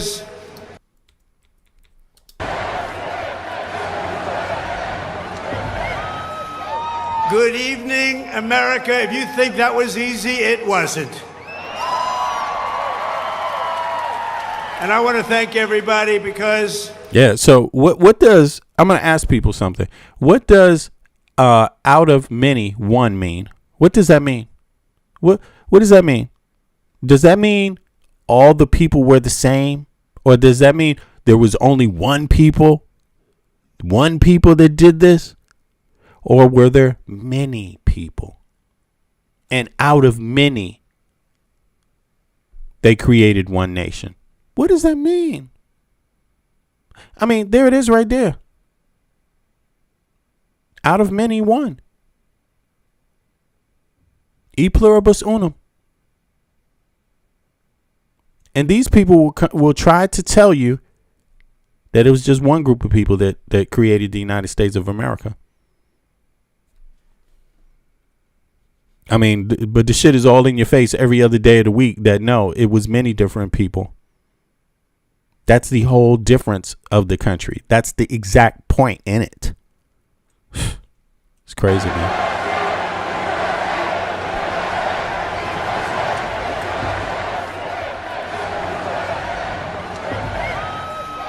Good evening, America. If you think that was easy, it wasn't. And I want to thank everybody because they did the right thing. They saw lightning, and I said, there's no way if we have to speak in front of one person at 4 o'clock in the morning, I'm going to be here. There's no way. It's projection. You know that's not what he was thinking at all. You know, that's the wonderful thing about Trump. he doesn't tell you. I mean, one thing, at least he doesn't wear a mask, right? When he tells you shit, at least that, right? But the second thing is that Trump never tells you what he thinks. He projects it. He doesn't tell you because he wants to. It's all projection. You get it because of how he says something. He's not intending on you to know his real feelings. He literally will go out there and tell you a lie, and that's how you know what he's thinking. You know what he's thinking from his lie. Here. The right thing. They saw lightning, and I said, there's no way if we have to speak in front of one person at 4 o'clock in the morning, I'm going to be here. There's no way we can be deterred. Yeah. So he was really worried about the crowd size. In other words, that's his way of saying that. You know, I was worried about the crowd size. Who says that when they open up a speech? Who cares, man? Who cares? If people love you, they love you. Who cares? Just like he said, he even said it. I'm going to go out there and do it anyway. Well, why are you talking about it then?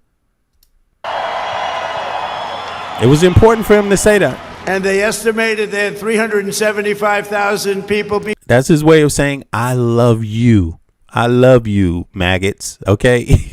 But he's not going to do anything for you. Okay. It's a different kind of love. Before everybody had to leave. And they now have 150,000 people. It's the craziest thing anyone's ever seen. At least. And I want to just thank you. And I feel so badly about some people. They left and they couldn't get back. But you're very special people. And we have a very special country. Thank you very much. Tonight we got a country that allows grifting from the very top. We got a country with a lot of corruption. We got a country with a Supreme Court that doesn't like the Constitution. We got a country with Supreme Court justices, and literally it is known knowledge that they took money under the table, bribes that they did not report.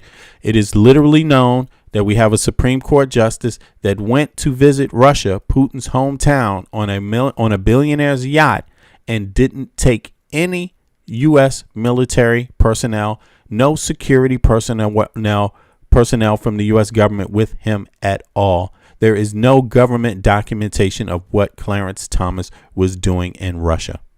None. That's how special our country is. We got something special. We got the world's first trillionaire who became a trillionaire off of the taxpayers' backs, who literally raided government agencies, stole the citizens' private information, identity information, and no one knows what has happened to that information so far. Right? It's real special. We have what's special about our country? It's a lot of special things.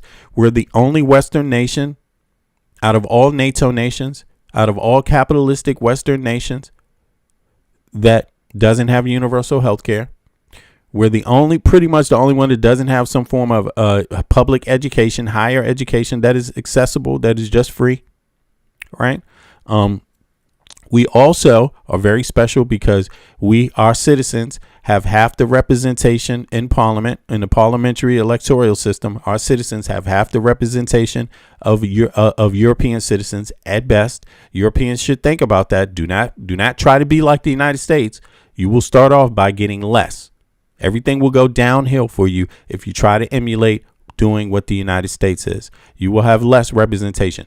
Now, at best, it's half the representation. United States citizens have half parliamentary representation than a European nation. At best. At worst, you might have 30 times, 40 times less when it comes to places like Denmark. A Danish citizen has 30 to 40 times parliamentary representation than an American citizen. As soon as you leave the United States, another thing that makes the United States very special, the United States, American citizens, at best, 45% of the taxes you pay might actually come back and affect your life directly. At best, 45% affect your life directly. You see, you can touch, you can feel the effects of. It's working for you, the person who paid the tax. At best, 45%. As soon as you leave the United States and go to any other Western capitalistic country, that number immediately jumps up to 60% of the taxes they pay. they feel it directly impacts their life on the day-to-day. 60%. In some places like Denmark, it might be 70%. It could be, some people say it's even as high as 75%. What is special about our country, the United States of America, is that as far as Western countries are concerned, our government treats our citizens worse than any other Western country that exists. That's what makes us special. So happy 205th. Happy 250, y'all. Yay! Trump is a great president. But you're very special people, and we have a very special country. Thank you very much.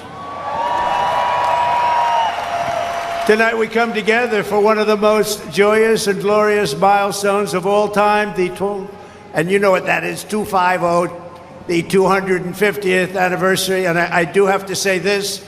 One of my very brilliant people backstage said, "Don't worry about it, sir. We can do it maybe next week." I said, "It doesn't work next week. This is the big day. We want July 4th. We're not looking for July something else. Because this is the 250th anniversary of the Declaration of Independence. Nothing like it."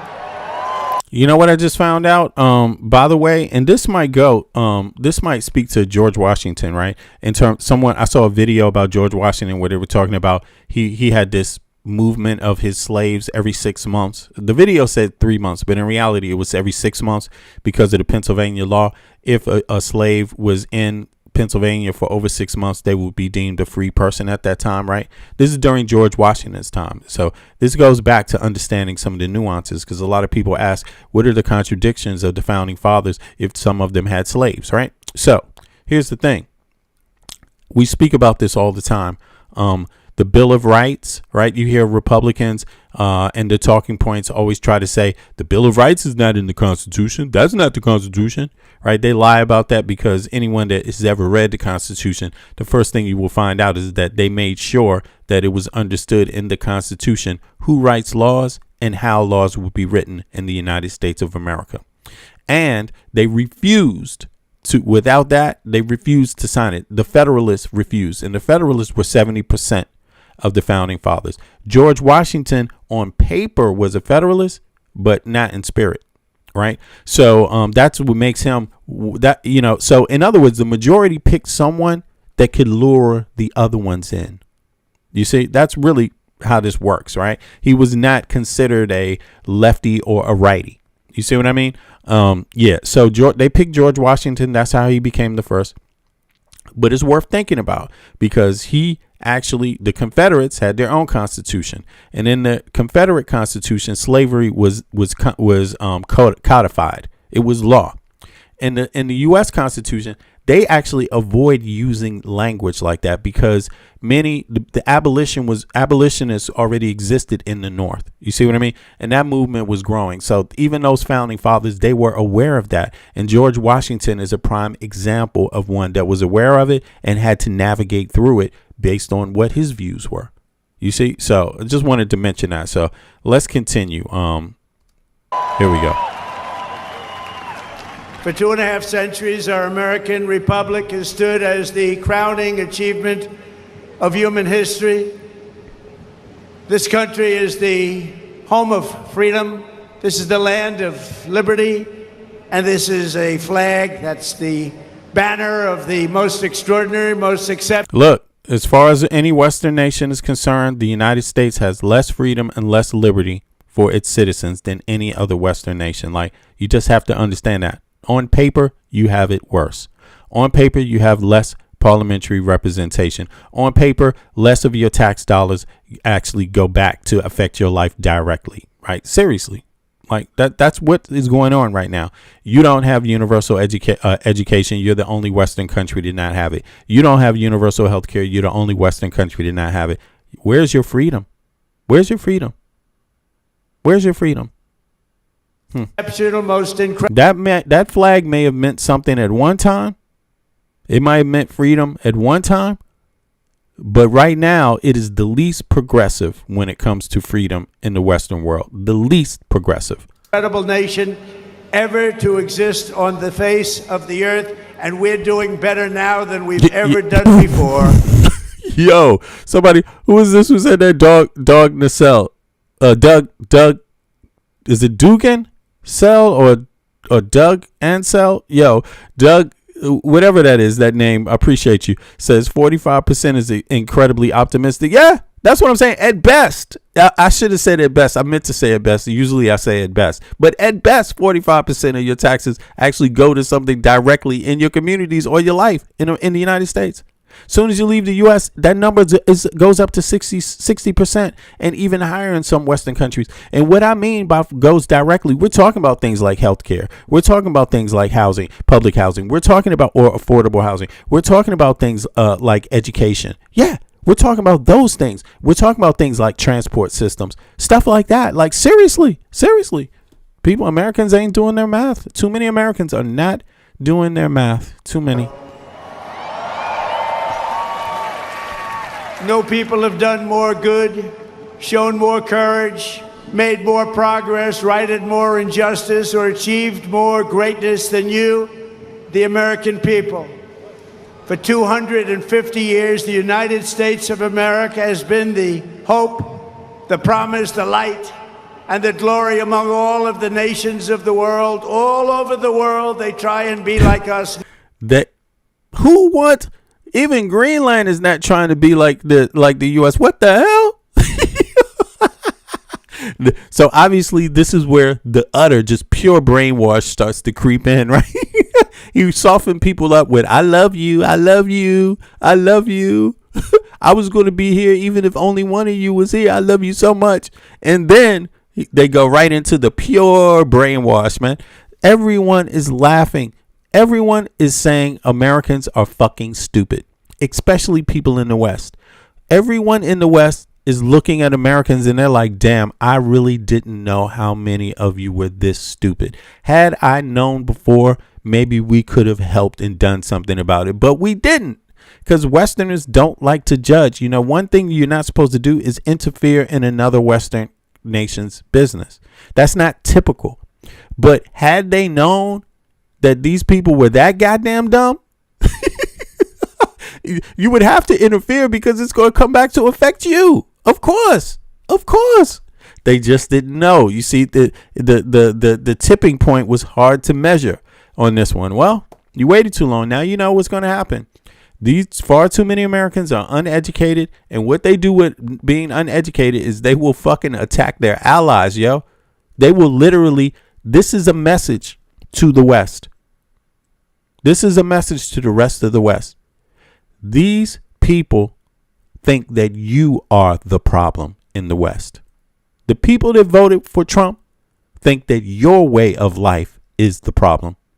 And your way of life has more parliamentary representation for its citizens.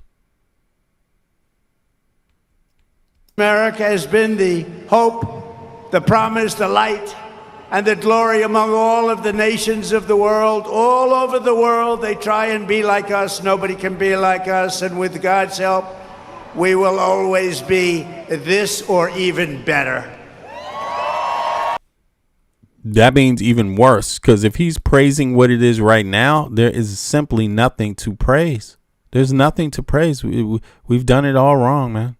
It's all wrong. And if we keep going in this direction, the U.S. is going to be a third-rate superpower overnight. It's going to skip second rate because there's no real room for that either. You know what I mean? It's either, you see what I'm saying? Like, because we're 350 million people. Can we survive at being even second rate, or is it just going to just dump right down to third rate?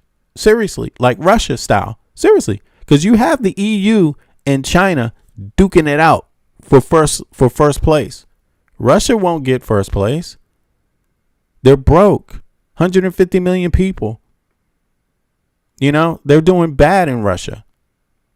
China, they have a lot. Their economy is creeping up on the EU's economy, but per person they have less money per person. So yeah, it's probably going to be EU, China number 2, and the United States number 3. And and you might have to duke it out with Russia, because, you know, if you adopt these policies that Trump wants, that these right wingers wants, it will be like Russia. It's going to be a desolate country. Talk about rural Americans. You will be devastated. You will be broke. You will be back in the fucking, 1800. You will be back in the 1800s, the turn of the century, living in squalor, like straight up. There's no way you can survive these policies as they are. You have to wake up now.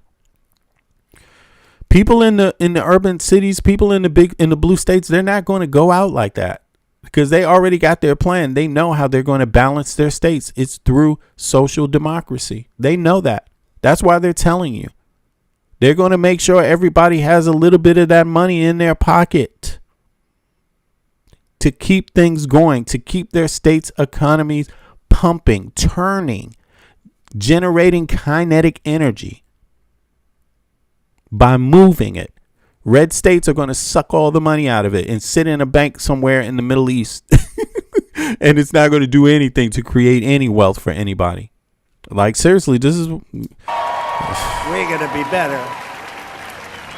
Here on our National Mall, we're celebrating freedom's triumph over tyranny, liberty's conquest over oppression, and the enduring victory of the American spirit from the July 4th, 1776 to July 4th, 2026. Big dates. That's big dates. Two big ones.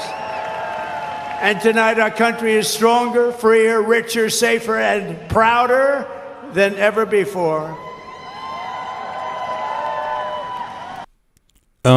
By default, I just got to tell you something. Let me move over to the economic news here, just so people can get a little understanding of what he's talking about, right?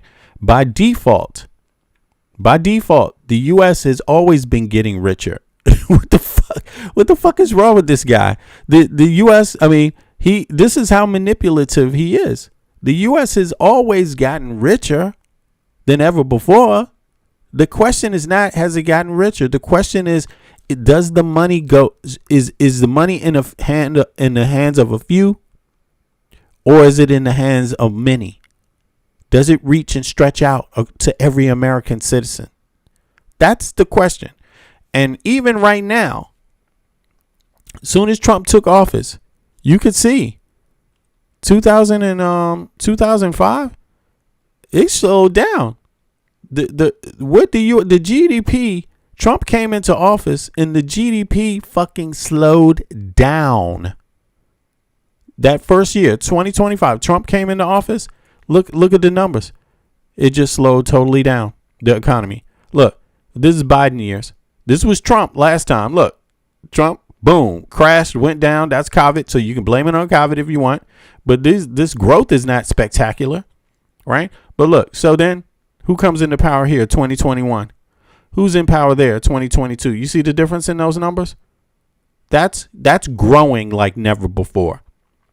And then this motherfucker comes in office and then he claims that this is like some big change from 2024, 29.2 trillion to 29.5 trillion, motherfucker. That's not growing better than ever. And it's in fewer people's hands. That's what's going on in the United States of America. And this next year, when the economic data is fully revealed, it's going to be devastating for the American taxpayer, because the value of the dollar is going to fucking plummet. And that is exactly what China and Russia wanted. Kudos to China and Russia for achieving your goals. Yeah, your operation worked well on maggots.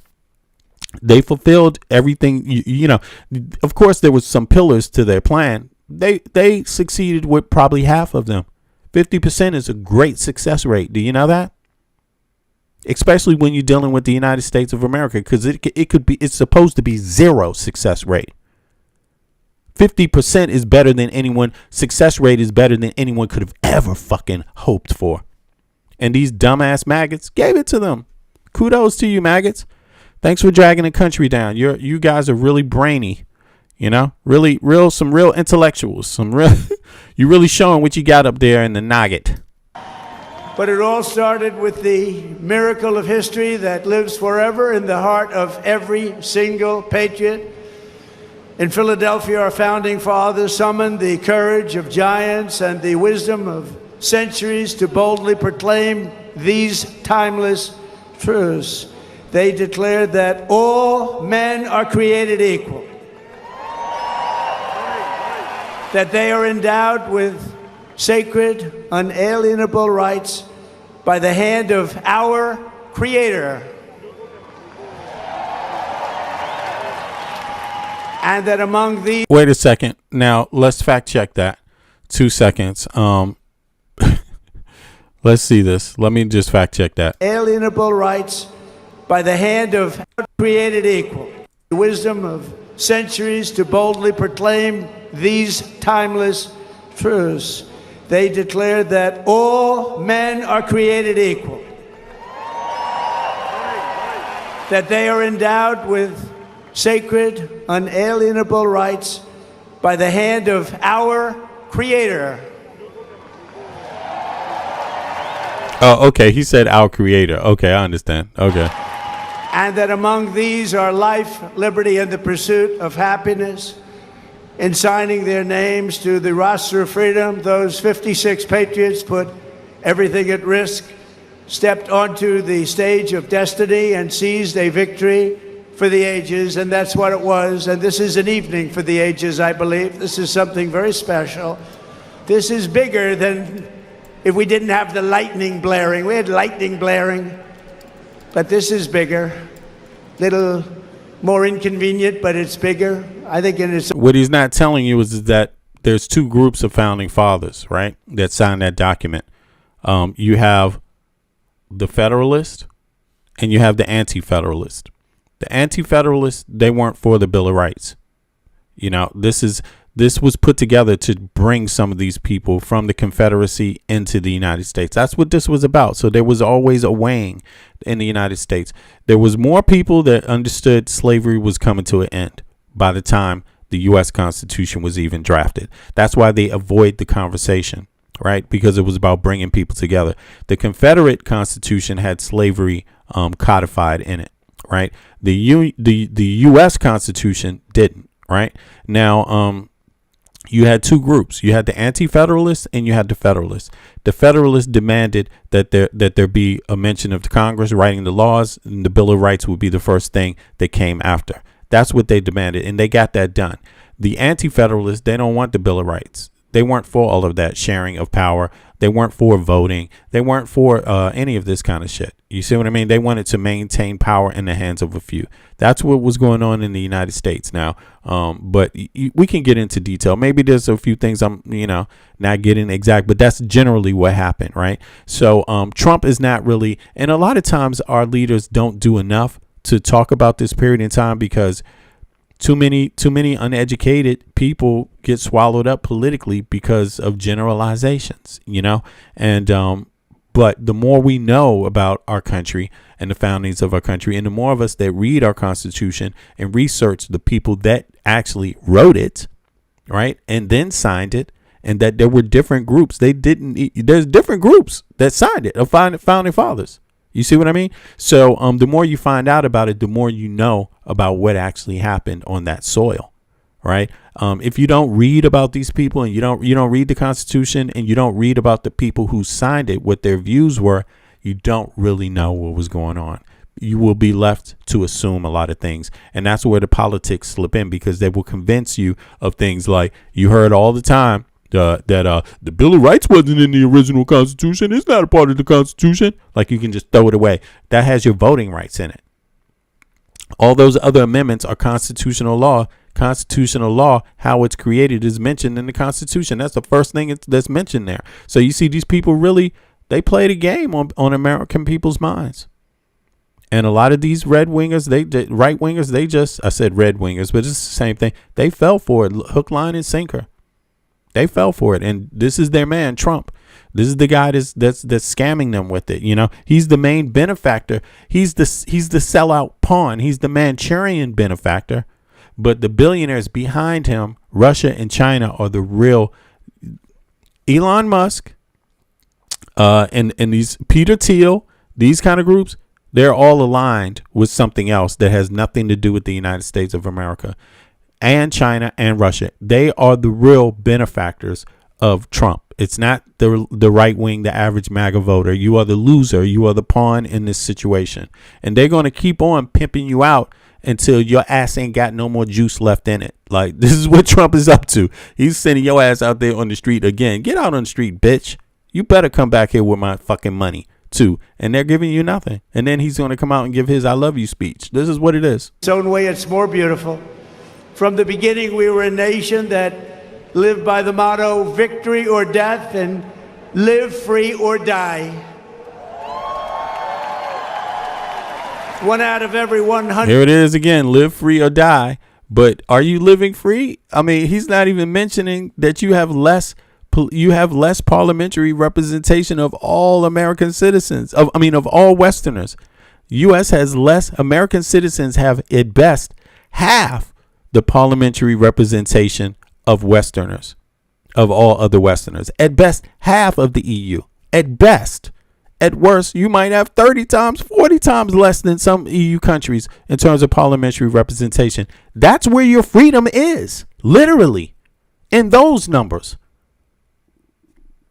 You know, he's got these people fooled. The United States is 1 foot off a British slave plantation.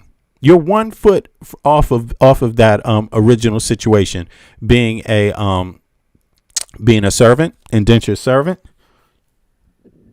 being a what do they call it? A subject of the British king, or being an outright slave. You're 1 foot off of that plantation, and he's calling it great. When you compare it to the data of all other Western nations, you're just 1 foot. You're not 2 feet off. You're really pretty much just 1 foot off of it. And the progress has not continued. It's pretty much people have fought against any progress. They want the same kind of system where there's kings and oligarchs, and they want to bring it back. And this is what they got right now, pretty much. If you don't go out there and register to vote and register to vote in high numbers, you ain't gonna have. It's over. It's a wrap for you. You've given up your rights. If you're not registering to vote, you're basically giving up whatever rights you had in the last 100 years or whatever. It's pretty much a wrap for you. And the country is going to cease to be a first-rate superpower. But if you want to scare these oligarchs, if you want to scare the people that have taken advantage of you, you go out and you do this. Because once they see too many people registering to vote, they know the people have had enough. Right? They're watching the numbers of the voter registration heavily in advance. Even you see, that's why they've been talking about it. They've been fixated on who can register to vote, and we better make sure there's no illegals. Yeah. We know the magic pull a illegal out of the hat trick. Essentially, that's what Americans are going for. It don't matter what you could be talking about. What we gonna have dinner for tonight? What's for dinner tonight, Paul? Be careful, might be some illegal alien that eats it up off your plate. Eat it up fast. 100 Americans gave their lives in the fight for independence. God damn. To remind us of who these heroes were and what they gave us. We are honored to have here tonight in the heart of our nation's capital one of the very first American flags ever to exist. Dating back to 1777, it bears the 13 stars and 13 stripes of the 13 states that declared independence on the 4th of July.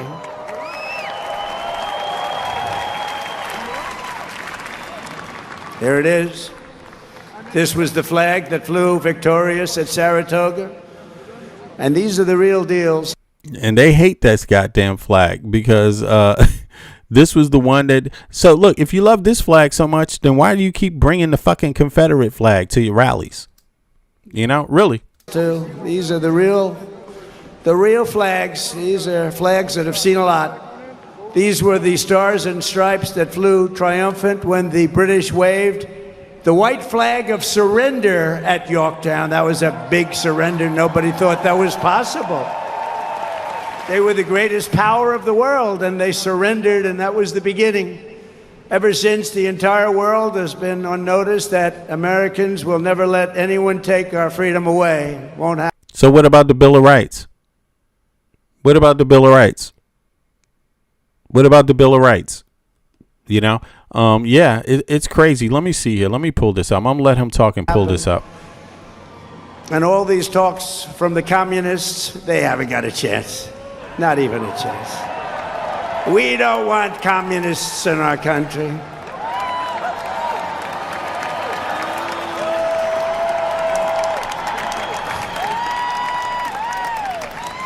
Never worked, and it never will work. In 1940 was the first rent freeze. It was done by the federal government. In the 1940s, straight up. Who was the president then? So you hear how this guy's talking, right? The first rent freeze in the United States was implemented by the federal government, and it's been implemented by the federal government more than once. It was World War I and World War II. You see what I mean? So he's calling it communist. I don't understand that. Like, this guy's crazy. Secondly, the guy Putin, who is his best friend, comes from a country that was known for communism. Okay? For some reason, he's giving this guy carte blanche. Right? Thirdly, the U.S. has done everything to empower China. Okay? This guy literally tried to set up the U.S. military, tried to set up the EU by having a war with Iran and inviting them all into a trap zone. While the EU's already trying to defend themselves against Russia, his best friend, inside of Ukraine, invading Ukraine. You see what I'm saying? So Trump is really talking to his base. Obviously, he needs that. But his base needs to wake the fuck up to what's going on. You know, I don't know if they are. Most of them probably not. But the ones of you that value your life, you better start waking up quick, because this guy is not your friend. Americans must never forget that we are. All right, hold on. Let me go over to this real quick, and then I'll get back to Trump. Now, look, the original U.S. Constitution, signed in 1787, did not originally contain the Bill of Rights. However, the seeds for what would later become the Bill of Rights were planted directly into the text of the Constitution itself, through specific protections of individual liberty and compromise that allowed the Constitution to be ratified. Here is how the Constitution outlined and led to the Bill of Rights. Specifically, even without the Bill of Rights, the framers included several vital protections against a government overreach directly in Article 1, Section 9, and Section 10 of the original Constitution. These laid the groundwork for the protections of liberty that followed. Writ of habeas corpus. It guarantees that the government cannot hold you in jail indefinitely without charging you with a crime, except in the cases of rebellion or invasion. No bills attainers. It prohibits Congress from passing a law that declares a specific person or group guilty of a crime and punishing them without a trial. No ex post facto laws. It stops the government from making an action illegal after you've already done it and then prosecuted you for it. Trial by jury. Article 3, Section 2 explicitly guarantees the trial of all crimes except impeachment must be by jury in the state where the crime was committed. 2. The Great Debate. Federalists and Anti-Federalists. What I was talking about. George Washington was a Federalist kind of on paper, but not in spirit. And this lets you know more about it when you hear people talk about certain aspects of his life, right? But here's the thing. 70% of the founding fathers were Federalist. 30% were anti-Federalist. Okay, so the majority were Federalist. Now check this out. The true catalyst for the Bill of Rights was intense political battle. You know what intense political battle is? That means they discussed this at large over and over and over between the two groups. It had to be fought and demanded to be put in. They made sure it was put in because of debates. Argued that the original Constitution gave the central government too much power, right? The Anti-Federalists did that. They warned that without an explicit list of protected rights, a president or Congress could easily become tyrants. The Federalists, like Hamilton and Madison, argued a Bill of Rights was unnecessary. In Federalist number 84, Hamilton argued that because the Constitution only gave the government specific limited powers, the government had no authority to infringe on the things like freedom of speech anyway. He famously wrote, "Why declare that things shall not be done which there is no power to do?" Okay, actually, damn, I got that backwards. Hold on. There's more to this. The Article V compromise that outlined via amendment. Okay. What is that? The Article 5, I guess. To get the Constitution passed, the Federalists had to make a deal. They promised that if the states ratified the Constitution, to the very first order of business for the new Congress would be to add the Bill of Rights. You see what I'm saying? So this is what I mean. This is what the Federalists argued. The Bill of Rights was going to come anyway. You see, and this is 70% of the founding fathers. So Trump and these MAGA people always talk about how the Bill of Rights is not part of the Constitution. But this is the dialogue. This is the situation people need to refer to when they say that. The mechanism used to do this was Article 5 of the Constitution, which outlines the process for making the amendments. You see what I'm saying? So actually, I was right. This is what I was saying. You know, there's a structured debate going on, but 70% of the founding fathers said this is what we need to focus on. Here, the mechanisms used in Article 5 of the Constitution, which outlines process for making amendments. So that's already in the Constitution. So how can you say the Bill of Rights is not part of the Constitution? No, the Bill of Rights is constitutional law. And it's outlined in the Constitution what constitutional law is. By utilizing the blueprint provided by Article 5, James Madison sat down in 1789, pulled heavily from existing state documents like the Virginia Declaration of Rights, and drafted the amendments. 1791, tens of those amendments were officially ratified, becoming the Bill of Rights we know today. You see what I'm saying? So actually, I was right. The way they worded it here.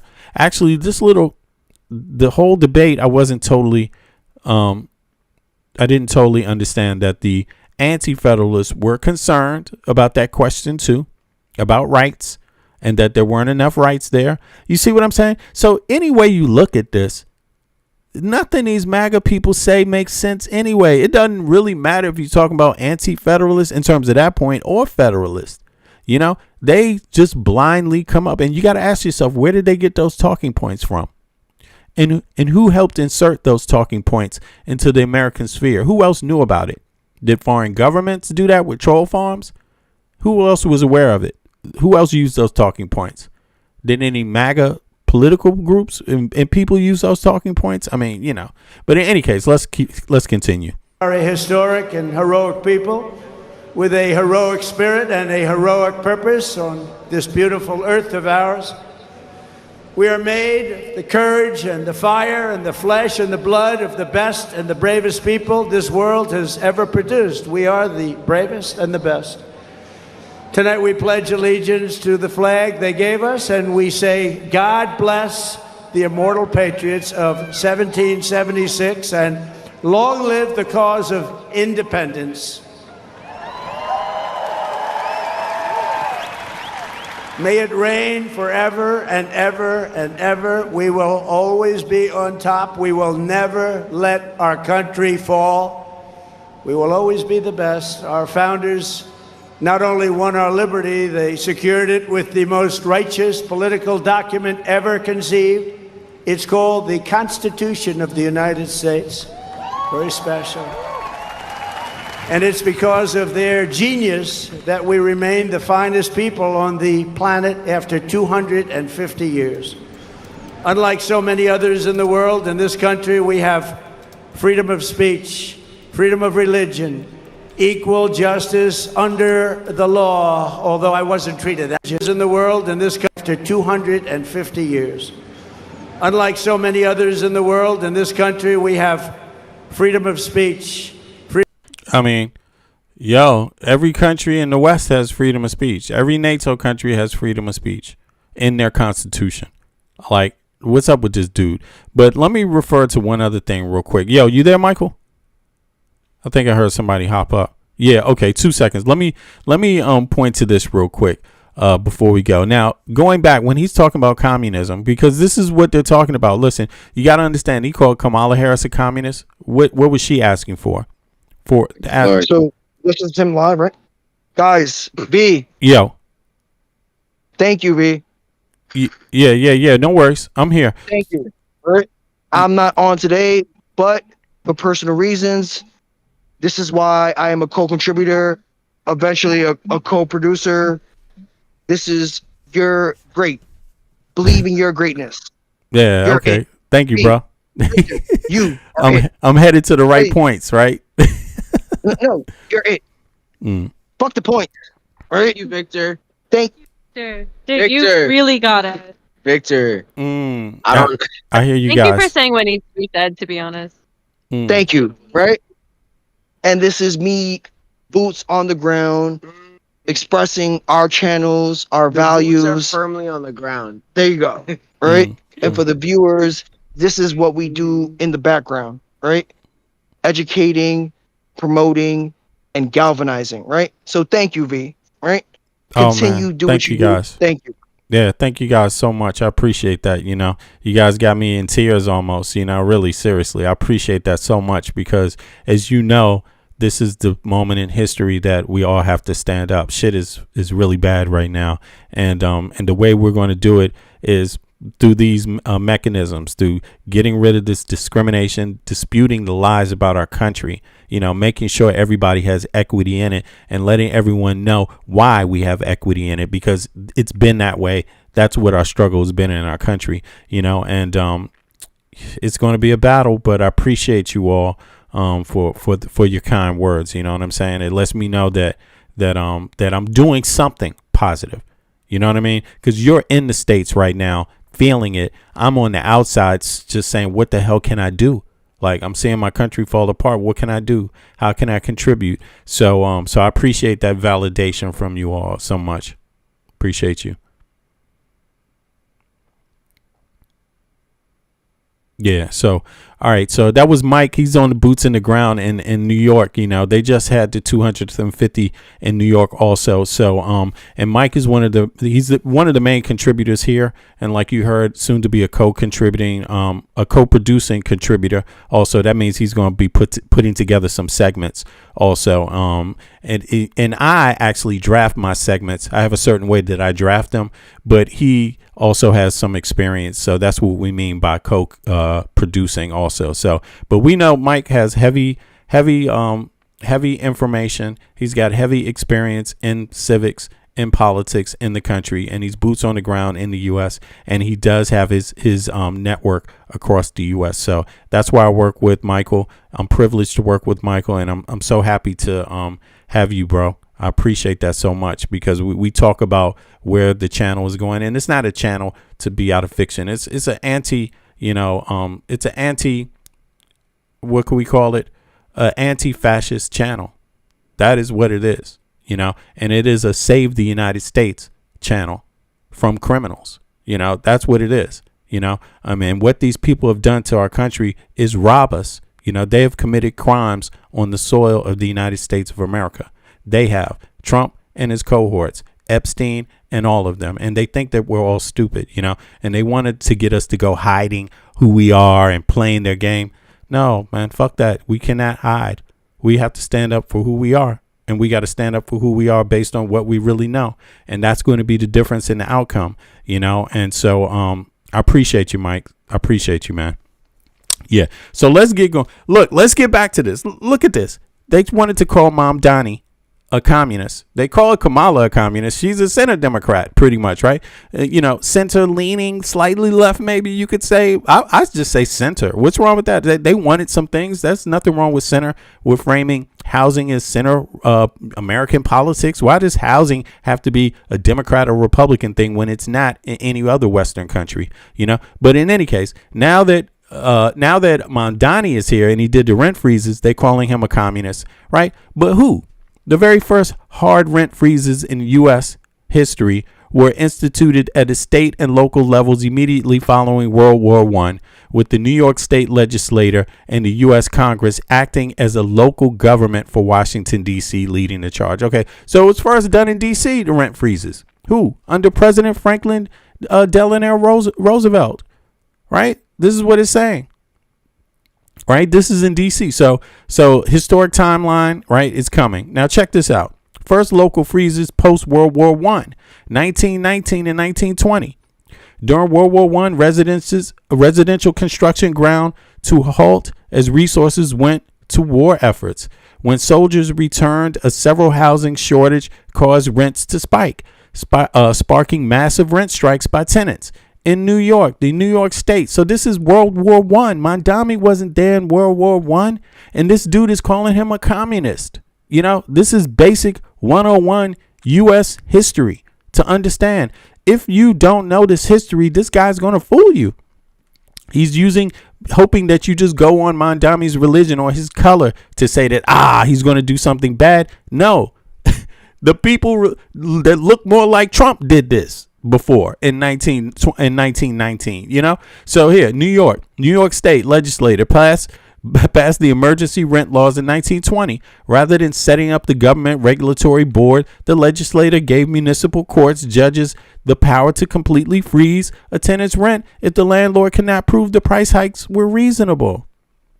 Right? Washington, D.C. Because the federal government directly governed the nation's capital, the U.S. Congress stepped in to establish the first official local rent commission in 1919 to freeze and cap the rent. That means Congress said yes to the first rent freeze in D.C. Congress, not one person. And this dude Trump is calling acts like this communist. Like, this dude is a fucking lunatic. He's a fucking lunatic. He doesn't know American history, and you have to be dumb to listen to him. It's just that simple. The first nationwide freeze, World War II. Nationwide freeze. Not even state level. But we know in D.C., the fucking feds had to get involved to institute that rent freeze. Okay? Now, 1942, most sweeping, strictly enforced, and widespread rent freeze in American history came from the federal government during World War II. Who instituted it? President Franklin D. Roosevelt signed the Emergency Price Control Act of 1942. Was he a communist? According to Trump, he's one of the most loved American presidents of all time. Trump, are you calling him a communist? You calling Franklin D. Roosevelt a fucking communist? The dude who set up the goddamn, I think he set up even the first soup kitchens, bro. You know how many people got access to those soup kitchens that needed it? It was a matter of life and death. How it worked. The act established the Federal Office of Price Administration, OPA, to prevent war profiteering and protect factory workers. Is something wrong with that? Protecting factory workers? OPA arbitrarily froze residents' rents for roughly 80% of the entire U.S. housing market. The impact in major wartime production hubs like Los Angeles, New York, and Chicago, rents were locked in place by federal edict at their exact dollar amounts from early 1942. This federal freeze lasted until that's 6 years of federal rent freeze from the federal government. That's 6 years. That communism? Is that communism? None of you have grandparents that could talk about this time period, that could talk about how they got by, that could talk about, wow, we kept our home. Thanks. We kept our, we were able to keep all our family together. Thanks. None of them told you that? I mean, doesn't sound like you're American if you don't know who Franklin D. Roosevelt is. Because I should remember my pops talking about Franklin D. Roosevelt. My pops is born in the 40s. This is when he was born. So people were in hard times. You see what I'm saying? Let's see here. Second nationwide freeze. Actually, he was born in the 30s. Sorry about that. Second nationwide freeze, right? Damn, this is the second nationwide freeze. Inflation crisis, 1971. Not too long ago. The only other time a synchronized nationwide rent freeze occurred was in the 1970s. Who instituted it? President Richard Nixon. Is he a communist, Trump? Is Richard Nixon a communist? Yeah. Isn't Nixon the president or one of the presidents aside from Reagan that Trump idolizes? Exactly.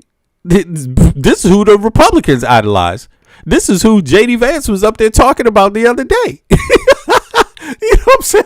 This is some bullshit, bro. Right? You know what I'm saying? These are the Republicans who are more centrist than far right than this current administration. It is. Right? Yeah. 100%. They set in place policies that were more centrist and even leftist in this current administration's point of view that benefited more mass people than what the big beautiful bill does, right? Right. Yeah, facts. Keep on speaking on it. And so when we look, this is why we tell our viewers to focus on policy. Even if tomorrow there was a Republican who overwhelmingly supported a bill that was for the people, I would be behind that Republican. It just so happens to be that Republicans are neo-libertarians in disguise as neoconservatism, right? They only use anti-abortion rights to promote a bill that will get them more money, right? They only use anti-trans rights to gain favor with that group in terms of dog whistling to promote the Teslas of the world, right? To gain them more money, right? While disenfranchising your average American, right? And this is where we speak about education level and critical thinking skills that affect this current America, not even just on a right level, America, right? Because we have independents who voted for Trump, which is the reason why he's currently in office, right? Facts. Which is the reason why the current administration is in office, right? Trump was allowed to spew both left-wing populist talking points and right-wing populist talking points that allowed for middle America to believe that this individual was going to create policies that allowed for middle America to not be disenfranchised, right? Yeah. And so this is the foolery that people believe in. Look, he's comparing, J.D. Vance compares Nixon to Trump to Nixon. Listen, this is exactly what he said too. Here. Is it coming out? Here we go. If Watergate happened tomorrow, it would be like a 12-hour news story. Like the idea that it would have taken down a presidency is crazy. And by the way, if you look at the story of how the deep state took down Richard Nixon, it's not all that different from what the same groups of people, the same institutions tried to do to Donald Trump in the first Trump administration. There is a parallel. Right. As I joked. So you see, so he's talking about this guy doing that, right? He's talking about Nixon, making a parallel between Nixon and Trump. And then you have here, second nationwide rent freeze, inflation crisis 1971. The only other time a synchronized nationwide rent freeze occurred was in the 1970s. Who instituted it? President Richard Nixon. Very simple. Very simple. So why are they calling Mondami a communist? Because he wants a rent freeze. And who is he lying to? Are these people honoring American citizens by manipulating them into believing something that's not based in fact? Who is the sellout to the American people? And this is why I say it all the time, man. These people, I don't understand their logic, because to me it seems like if you loved Americans, you would want them to know the truth. If you loved Americans, you would actually want their tax dollars going to help to assist in their actual lives in a meaningful way if you love them. But how can you love Americans when on one hand you calling someone a communist just because of his color or his religion, saying that it's really because he wants a rent freeze in New York City, and that they want to spread these kind of tactics and tools across the country. But then you liken Trump to the very person Nixon, who actually instituted the second nationwide rent freeze. Actually, Nixon did it himself. So it makes no goddamn sense. I mean, they're full of shit, and it is time consuming to go over all the details of how much full of shit they are, but it's worthy. It's necessary work, bro. Isn't it? You still there, Michael? It's necessary work, man. It's called educating the contemporary voter. Yeah. Right? These are topics that and nuances that the prior voters, the boomers, the Gen Xers, they did not understand this, right? They just voted based off what their parents voted, right? They live off the Red Scare, right? And that's the base that they're dog whistling to, that this current contemporary politics is dog whistling to. Facts, I hear you. Did you go out? Oh, I think you went on mute. Maybe it was the cars in the background, right? Like this current contemporary administration is dog whistling to. Why? Because there is a larger voting population amongst 50 and over than there is 50 and under, right? And so they're banking on that, right? When we talk about voting in person, mail-in ballots is something relatively new, right? So they're hoping that the 50 and under who depend on mail-in ballots don't vote, right? And the 50 and over who understand that voting is their arbitrary right as a citizen go in person, even if they have to call out of work, even if it costs them a monetary value, they will in order to vote in person, right? So this administration, again, as much as I want to hate Trump, as much as I want to, obviously, I am against this administration. It is by design, and that design is intricate. That design is intelligent, right? It's intelligent. The manipulation is intelligent. It's in depth. Yes, it's high grade deception. It's high grade deception, bro. Yeah, it's right. I liken it. Yeah, go ahead. Sorry. No. In order to manipulate, you have to admit that there is someone intelligent behind that design, right? And I'm not afraid, as intelligent as I would like to believe that I am, when I recognize the tactics that are being used by this current admin, it is that of intelligence. Trump may not be intelligent, but the people around, the people behind him are. Exactly, right? The Stephen Millers of the group, the Marco Rubros of the group. These are individuals who were educated at prominent universities, right? When we talk about elite universities or adjacent elite universities, they were educated there, right? They understand the nuances of politics. And so by design, they are forcing us to choose between two evils, both that will benefit the Republican Party, right? And so we can't deny that. Right. And I think that's where the Democratic Party has fallen short.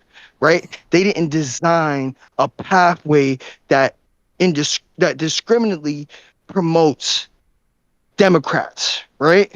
They have always voted on popularity. Right. Because they hope that America is always going to be progressive. They failed. That's where Trump brought back rhetoric of yesteryear. Right? Let's bring back yesteryear's government. Let's bring back yesteryear's politics and current contemporary politics. Right? Yesterday passed. Yesterday is history. We currently live in contemporary terms. And the reason why we are currently feeling this current oppression of this administration is because it is rhetoric and it is policy of yesteryear. And even when we look at yesteryear, it takes a step further. When you have brought up, right, to circle back to V, we brought up the fact that you, not even me, you, V, brought up the fact that under Nixon, there was a rent freeze, right? Nixon is as conservative as they come, as libertarian as they come, right? He was the start of billionaires. If you look back, obviously, we'll choose to cover that in the future. When we speak about policies, the policies that Nixon and Reagan enacted were major cuts for corporations that allowed for the current Musks of the world, right? The current Bill Gates of the world, the current billionaires of the world. We exploded under those policies a number of millionaires. If I'm not mistaken, there was about 10 to 20 millionaires before the Nixon administration and the Reagan administration existed. Their tax cut policies allowed for the majority of the billionaires that exist now. And there's a reason why they exist in America. There's a reason why they exist in America, because of these policies. They would not be able to achieve that in any other economic structure or country. Otherwise, they would have moved there, start their business there, and prospered there. They chose America because America's policies at the time, under the Nixon administration, under the Reagan administration, promoted that. Yeah, our policies are not pro representation of the people. No, it's pro representation of classism. Exactly. It's pro representation of the highest earners, right? It created the disproportionate wealth inequality, right? And so when we look at that, let's just look at, again, the current administration's rhetoric, make America great again. That was Reagan's slogan, make America great again. He was evoking the 20s, the 1920s and 30s, just after the Great Depression. Yep. Right? And he instituted the second America national great rent freeze. There you go. Mr. Make America Great instituted the second national rent freeze in the country, Mr. Nixon. We got to start calling Nixon a communist now. There you go. Right? This is why I contribute on this channel. I have been offered many a times to contribute on other channels, but the perspective, the realism, and the education we give on this channel is the reason why I am a main co-contributor on this channel. I feel you, bro. Right? I understand. I agree. 100%. I feel you. In V, right? Like, I am out here on New York City streets promoting our channel, right? Giving individuals our perspective and hoping that they talk about dialogues. I spend my free time on other leftist channels who are either more popular or just as popular, and guess who gets mentioned, right? I am on a live of 500 people, and I mentioned V Media, right? As someone who hopped up and was present in face. You guys have not seen me personally in face, but I presented my face to one of these bigger channels, and guess what? They knew who V Media was, right? They knew who V Putting Media in work, was. bro. Putting in work. Denmark, Copenhagen. Myself, as a co-contributor to this channel, that made me proud, right? Because that shows that we have something that a lot of these other leftist channels don't provide, which is education, perspective, and nuance to a lot of these topics that a lot of Americans just don't understand, right? And so to circle back to this current administration, guerrilla style. We guerrilla style, bro. This is guerrilla style. We guerrilla style. Right? You know, if you know about filmmaking, guerrilla style filmmaking, we guerrilla style on it with our politics here. We're not making this shit up. It's not an accident. You know, we didn't have to go far just to figure out that it's Nixon who did the second national rent strike, the rent freeze in the country. It's Nixon. And it's because all that information is out there. All you have to do is just go at it. Just dig it. Just go and look. See what makes sense. Don't just believe. Right? Who's educated on the nuances as myself. I didn't know that. It's so much information to know. No, bro. What I'm saying is guerrilla style is I don't operate as if I know everything. I ask a question and then go see, what is this about? And I just heard Trump say this shit. He wants to call people a communist. So I said, you know what? He's calling the guy a communist. He's talking about rent freezes and he's calling him a communist. Well, let's go find out the history of rent freezes in America and find out who else did it. Bingo, Nixon. That's why I'm a co-contributor on the channel, because that's what brought me here, right? That's what inspired me to be a part of your movement, right? Because you started this, I'm just contributing, right? I'm contributing in a way to grow this channel because I understand the potential and I understand the style. Yeah, right? we the real deal, bro. Because- This is not a There we narrative. This is not a narrative we're following. You know, some people come and say leftist media or whatever. Yeah, you could call it what you want, but this ain't no narrative, buddy. This is real. This is happening for real. This is not a script. You know, Fact check myself. I guarantee you're going to come to the same conclusions we cover here on this channel, right? So just like we both did not know that one of the longest rent freezes was under Nixon, right? Yeah. That just goes to show the politics, right? And when we speak about politics, there is a certain level of nuance and manipulation that comes with this administration. They manipulated a vast audience by saying what they say, right? And here we are debunking and exposing the fact that Nixon, who was one of Trump's idols, right, had one of the largest rent freezes in America. Forget New York. Forget New York. Listen, everybody, everyone in left media now needs to be saying that a million times. Nixon instituted the second national rent freeze and the longest. Everybody needs to be saying. No, they won't. This is why we are who we are. They won't say it. You know why? Because that makes them a liability to their donors. We don't have donors. We don't act for donations. If we get them, yeah, we're appreciative. No, I'm not talking about Yeah, legacy we media. like. I'm not talking about legacy media. But yeah, you we mean act and do alike, yeah, that's right? true though. Everybody, some Legacy people have media donors.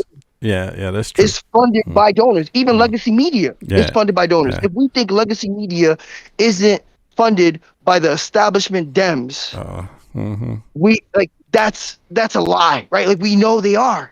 Right? There's a reason why they don't cover certain topics in depth because they could and on an everyday level with a larger audience, but they don't. And this is why independent media like ourselves have a more loyal base, right? Because before we speak rhetoric, which we don't, we speak facts. Yeah, right? we're gonna be And up, bro. We are going to be over. I know this for a fact. By the time this midterm comes up, we're going to I'm going to have like easily 50,000 subscribers, and it's going to be like 300 people in the chat every time we go live with this shit. You know, it's coming. You know what I mean? And of course, we've been doing this now, building it up for like a year, but it's coming because of, you know, what's at stake. What is at stake is very real. And what people need to know is that I was made for this moment in history. You know what I'm saying? A lot of people don't realize what the making is of certain types of individuals. But yeah, I'm definitely made for this time in history, which is why I come on live and I continue this process and do it. Of course, I enjoy it, but the real part that I'm enjoying is the vengeance. Like you come and step on my goddamn country and step on my people. Motherfucker, I'm going to put a dagger in your fucking heart with this information. And yes, they came and you know what they ignite? They came and they talked about Denmark too. And I'm over here in Denmark. They came and attacked Denmark and something clicked in my head and I said, oh, really? Oh, yeah. Well, guess what we're going to do? We're going to teach Americans about what Denmark is really like. Yeah. We're going to teach them the rights that Danes really have. Yeah. Since Trump wants to come fuck with Denmark. Americans the nuances of Western of an economic structure with social policies, right? We can identify as socialists, but what we're advocating for is social policies. Policy, right? We're not advocating for a social economic structure. We're advocating for social policies within a predominantly run capitalistic society, and that is the Nordic model. Right. The best, of the individuals who are viewing can go search up what that is. And right? you know what? Social policies keep unchecked capitalism in place and allows for that disproportionate wealth inequality that comes with capitalism to be properly redistributed for the benefit of people. No one's saying I'm anti-capitalist, right? Do I love capitalism? I don't, but I understand it's just a tool. It's just a tool. Exactly. But you can't just because you like ketchup on your motherfucking steak doesn't mean you just pour it all over your steak. It's like, there you go. You know what I'm saying? It has its place. Ketchup has its place on your steak if you want to use that. If you might love Worcestershire sauce on your steak, but you don't just drown it in Worcestershire sauce. It's like, come on, you know. And here's another thing. See, Trump wanted to talk about Europe. JD Vance wanted to preach to Europe. They wanted to attack Europe. They wanted to gaslight Europe, and they wanted to abandon Europe to Russia. Right? Check this out, man.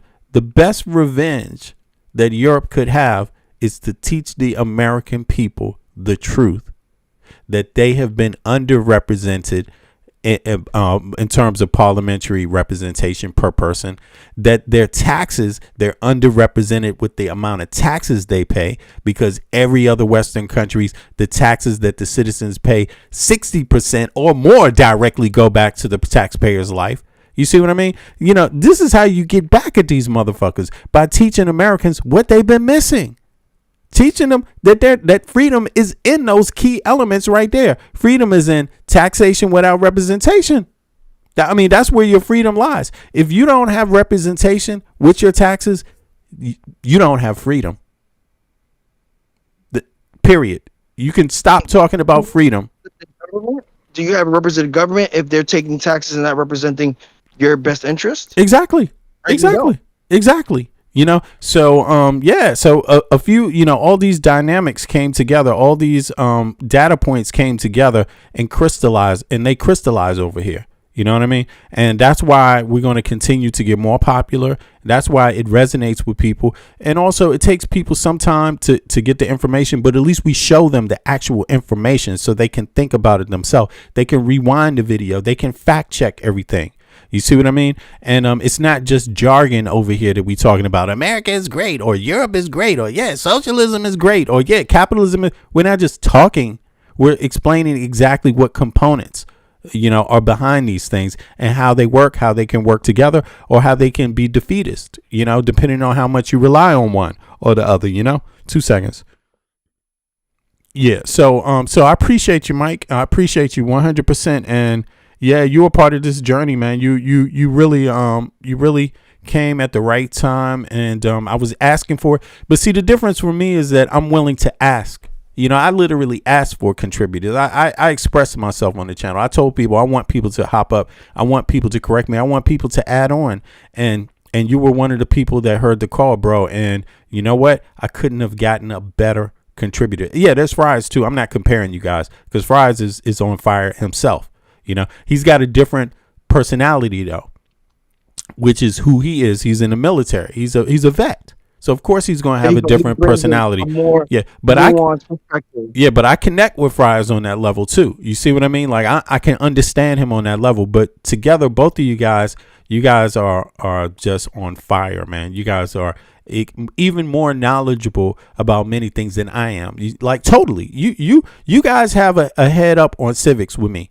You know, you do. You see what I mean? I comprehend well, though. You know what I mean? Yeah. If it wasn't a mutual admiration, I would not be a co-contributor and eventually a co-producer of this channel, right? Yeah. Like, from what I've known and from what I've experienced, right? I have had offers and I've denied them openly. You know why? Because this is the channel I choose to be a part of, right? We give a nuanced perspective. You have a perspective being from America, now in Denmark, right? You are able to articulate yourself and explain with a level of nuance, also with comedic relief, right? We laugh oftentimes about a lot of the things that are more serious, right? So I give you that, right? And so you make me laugh, you inform me at times, and it's a symbiotic relationship that allows for me to want to continue to contribute, right? Yeah, I got you, bro. It's informative enough for our viewers as well, right? We're not preaching to you guys. We're trying our best to inform you guys, right? And even at times, there are lives where I myself am educated by vice versa, right? That is what allows for us to contribute and get the best out of it, right? Yeah, and the public get the best out of it too. Yeah, exactly. Passionate, right? It is my duty. It's not my job. It's my duty to contribute, right? And that is what allows for me to want to contribute. right? And so to the viewers, thank you guys. Like, subscribe, even if you disagree, to agree. If you're viewing, please continue to contribute in terms of the chat. Spread the word. If you feel emboldened enough to want to contribute in terms of hopping up on this panel, as crass as we may sound at times, we want your perspective. You know why? Because you're an American just like us, right? We want to hear your perspective. We want you guys to hop on. We want you guys to give your perspective because we want that perspective. We want to understand that perspective, right? Yeah. If you are an overwhelmingly Trump supporter or you have any basic level of understanding of civics and legislation and you promote or support a particular legislation, please hop on. Yeah. Give your point of view. Exactly. Right? If you believe in doesn't Trump, actually have to be a debate. yeah. There you go. If you got some facts and you got some belief, come hop on up and share it. Let's see how it pans out because see, we're not better than each other. We can all drag each other down. You see what I mean? So none of us are better than each other. It's not like you have the majority, right? You have the majority of the House. Somehow they finagled that. This is going to have to be dealt with, right? A lot of people, for some reason, believed in Trump because of his jargon, right? But they do have control over all branches of government. That's great. But do you have your hands on the facts, right? Did it work out for you? Yeah, that's how democracy works. You're not guaranteed power forever. See, once you get power and you show who you are and you show you can't do anything positive with it, then you lose power. Right. So we're not better if you have facts. Right. If you can prove that Trump is better or what they're doing is better, or that you have a hold over what American history is or how civics works, or that you have more right than somebody else, hop up and prove it. Let's have the dialogue and let's see if it pans out in the facts. Let's see if the facts support it. Because right now, calling Mamdani a communist because he instituted a rent freeze doesn't make sense when Nixon did the second biggest rent freeze in the country's history. It just don't pan out. You know what I'm saying? And I want to explain to the viewers, right? A 90-day rent freeze, right? Because I read the chat as well. I'm a participant aside from being a co-contributor. I want V to open and give his takes in terms of his nuance because I'm a fan first, aside from a co-contributor and eventually co-producer, right? Like I'm a fan first. That's how I got here, right? I'm a fan though, bro. Don't sleep, man. Anybody that knows their civics and is busy and working, bro, I appreciate you, man. I know it's not easy. What you're doing is not easy. You make it look easy though. You make it look easy. I wouldn't be here if that was the case, right? Yeah. My free time is spent on educating myself before I spew disinformation like a lot of the current contemporary right wing, right?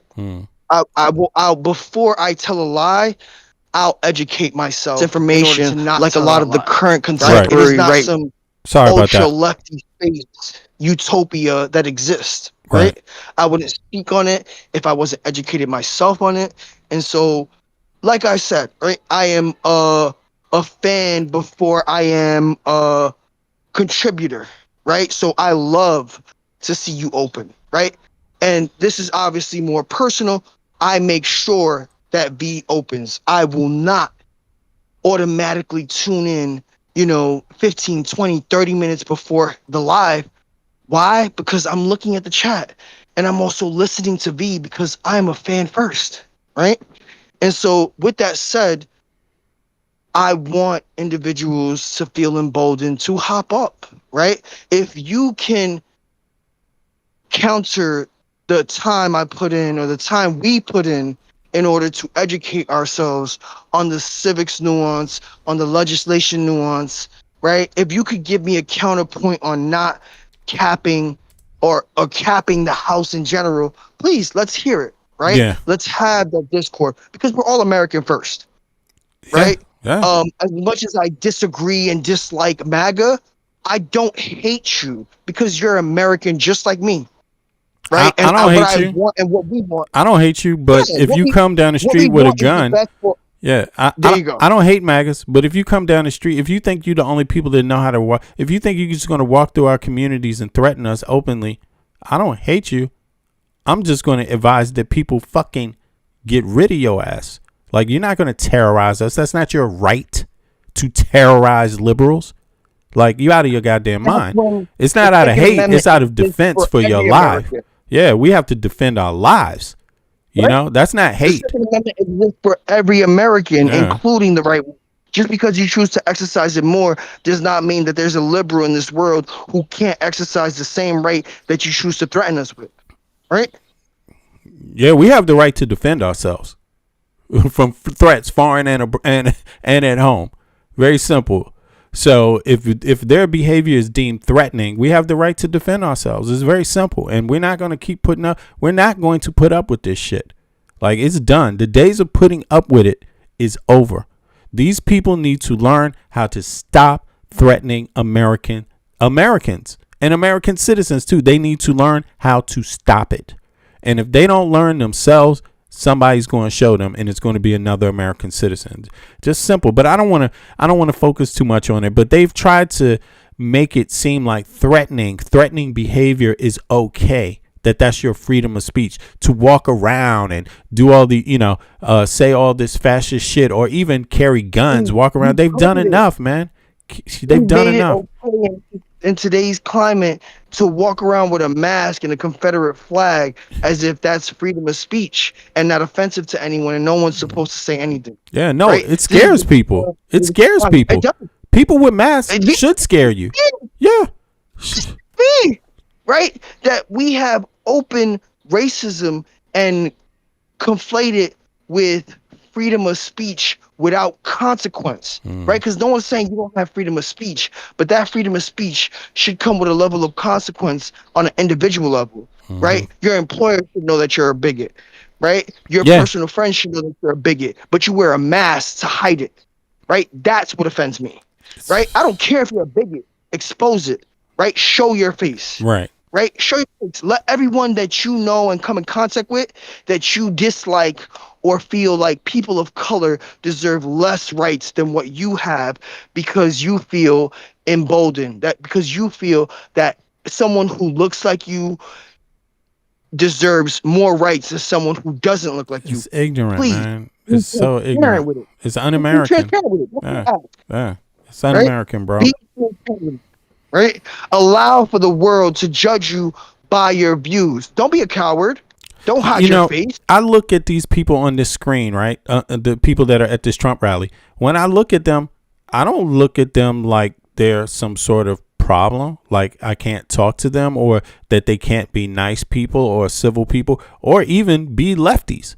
So how they look has nothing to do with their politics or their behavior. You see what I mean? What their beliefs are. So, when I look at people, I don't look and say, oh, there they are again. Look at them. I better stay away from them. They look scary. No, I don't see them that way. And I don't see any American that way, regardless of how you look. It doesn't even matter. I don't even care. Your religion, I don't even care. It doesn't even pop in my brain to matter at all. Right. But the problem is that they're teaching this stuff. They're teaching that how you look matters. That's what that DEI thing was, right? They're teaching that they have a problem with other Americans, while at the same time they're being complete utter hypocrites about it, because then they have somebody like Marco Rubio and shit, and then they have JD Vance who's married to anyone. It just doesn't make any sense. She would be the main victim. Her family would be the main victims. Kash Patel, person that looks like him, would be the main victims of these right-wing MAGA people if anything was to kick off. They would be in danger. Like, they just have to realize that. They don't understand it. They playing a dangerous game by working along with this. Candace Owens would be the main victim of these right wingers. Like, I don't know why. Tariq Nasheed, main victims of these MAGA people. Like, I don't understand what they're getting. Obviously, it's grifting. They think it's okay, but when the grift is up, motherfucker, and the actual conflict happens, you're in danger the way you look. Tariq Nasheed, Candace Owens, you are in danger the way you look. Kash Patel, you are in danger the way you look, because they are teaching white supremacy. in your face, and you're actually helping them, you stupid jackass. Like, these people, they're in danger, bro. They're in danger. And luckily enough, liberals are not preaching that kind of shit. Luckily enough, we figured out that diversity is what makes us stronger. Even if you don't like it, even if it's not pretty, even if it's not always convenient, our strength is in our diversity in the United States of America. Even in the Western world, the strength is in the diversity.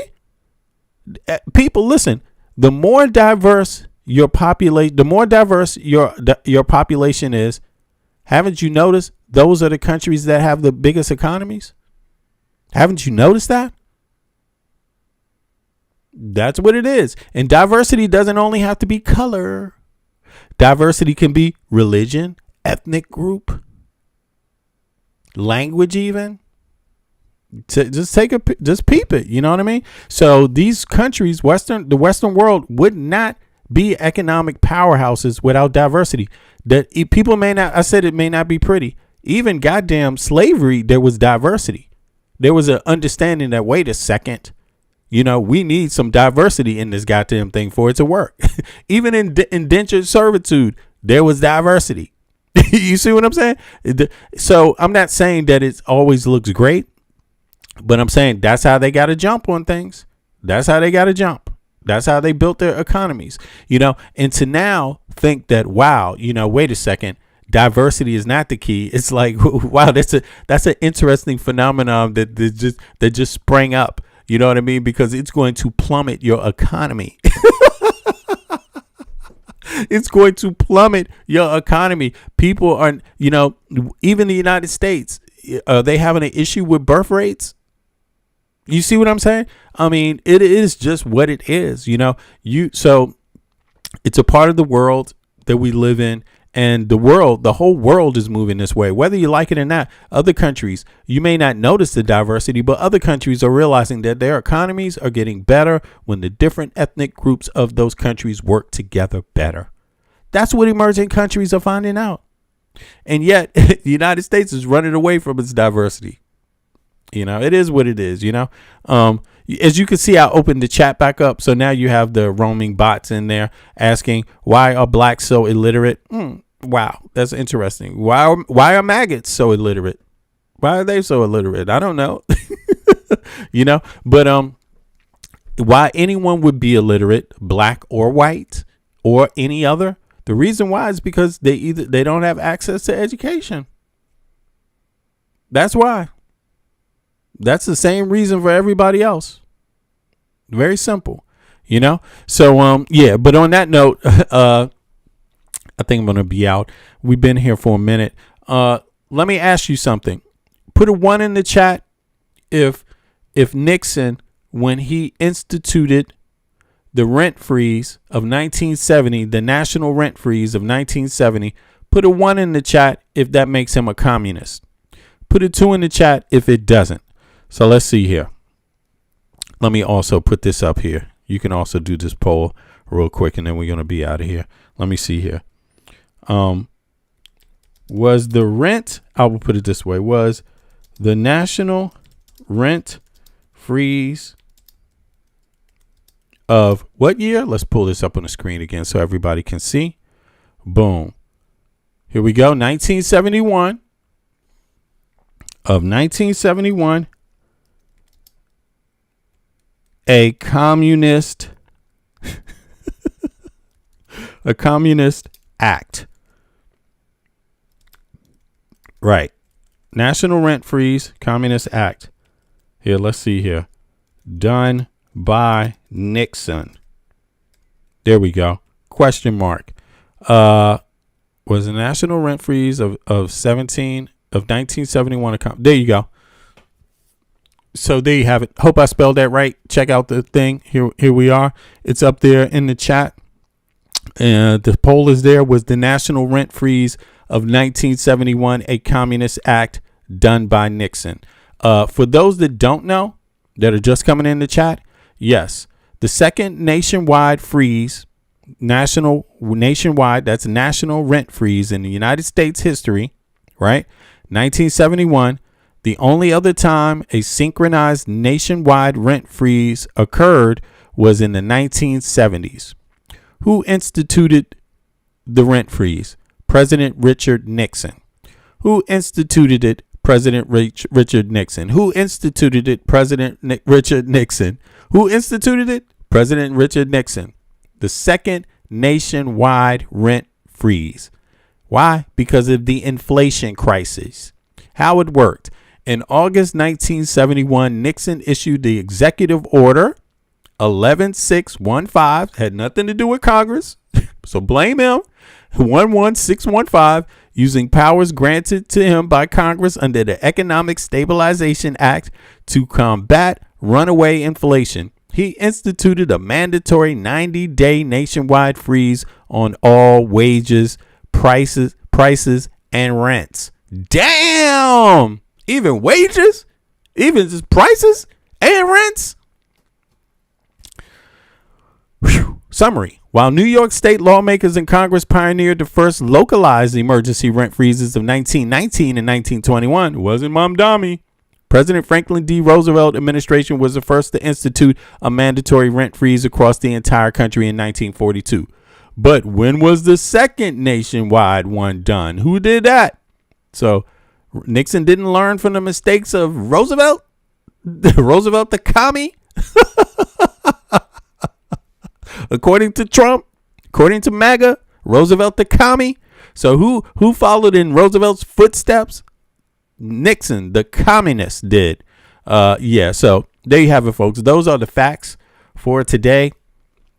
You don't get to choose the facts. The facts just are what they are. And if you turn away from them, that would make you a maggot. And I understand that. So on that note, I'll be back. It's the weekend, so there's another stream coming sooner on, about something like 5 hours from now, something like that. I appreciate everybody for coming out. Michael from Brooklyn, 100% appreciate those words. And also the folks of New York City that were down with you earlier today. I heard your voices, hell of inspiring. I appreciate it so much. I mean, you guys almost had me crying, for real. Like, I'm a humble guy. I like to do what I do, but the words touch me. So just know that. I appreciate those words kindly. Mike, you want to say anything before we out? Just aside from that, I believe in the media, right? I believe in, not only the lives, but the movement that we hopefully inspire, right? And I not only just speak on this channel, but I try to tune in on any leftist space to let them know that we not only debate, right? Because this is a debate, right? We don't have, the Trump supporters call up. We are informational. We are progressive. We are informative, right? And that's a difference between us and any other channel, right? We cover topics, but we go in depth, right? We learn with you guys, right? Yeah, and true. that inspires me to continue that, right? Like, again, today I learned something by tuning into this live, by being a listener and not a contributor, right? Learning that Nixon had the largest, the second largest nationwide. New York City's only 8 million, and that's current contemporary census, right? A nationwide would double, triple, quadruple those numbers, even in Nixon's age. Yeah. Right? So 90 days in comparison to 8 million is a year. That's right? about 300 million. That's about 300 million people had a rent freeze, basically, right? 1970, yeah. In comparison to 8 million, right? And we'll give them grace. Let's say 200 million for that time, right? 200 million in comparison to 8 million in contemporary time. Right? That rent freeze impacted the nation versus a city, not even a state, a city, right? So when we speak about politics, we want you to also learn along with us, but use your own critical thinking to understand the nuances of what this current administration is trying to push, but trying to push on the uneducated, right? And so with V Media, thank you for the platform. Thank you for allowing me to co-contribute and eventually co-produce, because V, you're it. I appreciate that, bro. It's on. It's 2026. We got 2027. We got 2028. It's on like popcorn. You know what I'm saying? Like, things are gonna be popping, and it's thanks to contributors like you as well, Michael. You're a sharp dude, so you very much welcome. And you wouldn't be here if you weren't sharp. You know what I'm saying? And again, I pat myself on the back for recognizing sharpness. It didn't take me too long talking to you to realize, like, wait a second, this guy, he knows a little something. He's strong. So when you meet people like that, then you have a choice. Either you find a way to work with them or you don't. So there it is. And my mission is to work with more people because I don't know everything, you know, and this mission is definitely bigger than me. I'm a benefactor of people that fought before me in many ways because I'm an American citizen, right? Born and raised in Washington, D.C. Family on both sides goes back to the colonial period. But as a grown ass man, I live in the great country of Denmark. So I benefit from what many of their ancestors went through, you know, and organizing the Nordic model, what they had to go through just to come up with this model. So I understand these things in practical terms that a lot of Americans don't. So I would never sit down. First of all, I would never sit down and let anybody attack my own country. I'm an American citizen. That's the only citizenship I have. But secondly, I'm not going to let something like this take place on a wide level where they just massively use disinformation in a weaponized, like, military fashion to blind the American people to what is going on. And then thirdly, you know, to take away our freedoms. But then thirdly, I live in Europe. So I'm not going to let the same wave of attacks that took over my country come back to attack Europe. Like, hell fucking no. Like, there has to be a line drawn, and the line has to be clear. So Danish people understand, yo, we're us Americans. I'm not the only American in Denmark. There's over 10,000 of us. All of us understand what the deal is. We stand with Danes. Like, we stand with Danes, you know, against this motherfucking president and against this regime and against anybody that emboldened them, anyone working behind the scenes using their power to attack Europe and allies. Like, fuck that. So I'm able to express a lot of things I don't like. You know what I'm saying? It's multi-pronged. So I didn't have a choice. It's either my back is up against the wall and I'm going to pass historically on what I'm supposed to be doing as a human being, what my calling is. I'm either going to take a pass on it or I'm going to engage. And I chose to engage. That's the only choice I have. And when I say engage, I mean, this is it. Like, I'm going to be here until this shit is done. And why? Because I'm blessed. I'm blessed. You know what I mean? I can do it. I'm blessed. There's no better opportunity to do it, and there's no better reason to do it. So I'm glad to have you along the journey, bro. And things are going to get straight in this next couple years. We're going to make sure of it. So I appreciate you, Mike. Thanks for your excellent commentary, on point and critical commentary, bro. I'm glad to have you abroad. All right. I'm glad to have you on board. I'm sorry. Yeah. So everybody. Likewise. Yeah, likewise, bro. Everybody, I will be back in about 5-6 hours from now, something like that. Not too early, not too late.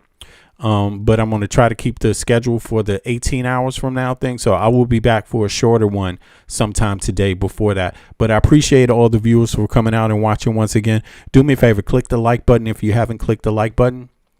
Click the subscribe button if you haven't clicked the subscribe button. And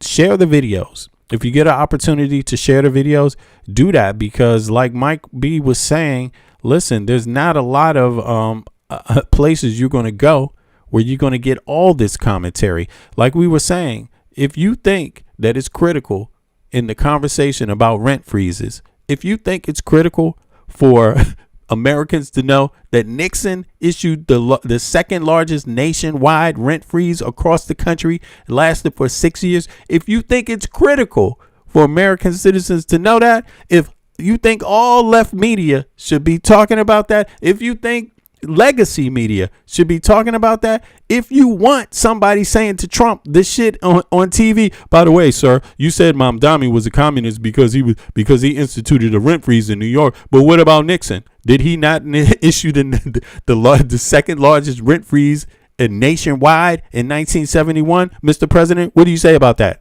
Boom. If you want that to happen, share the media. That's all you got to do. And in the meantime, vote. If you want to scare their asses to death, If you want to know, if you want these billionaires and trillionaires now to know, to be afraid of you, if you do not do this, they do not fear you at all. Understand that. You are nobody to them. The moment you start registering to vote, that's when you're somebody. So on that note, I'll be out. I appreciate everybody. Click the like button, subscribe, and I will be back in a few with the next live. Appreciate that. All right, let's keep it going. They don't know, but they're gonna find out though real soon. Let's go. Release the Epstein files. Yeah. Be damned with Trump. A little truth sound for you. You feel me? Let's go.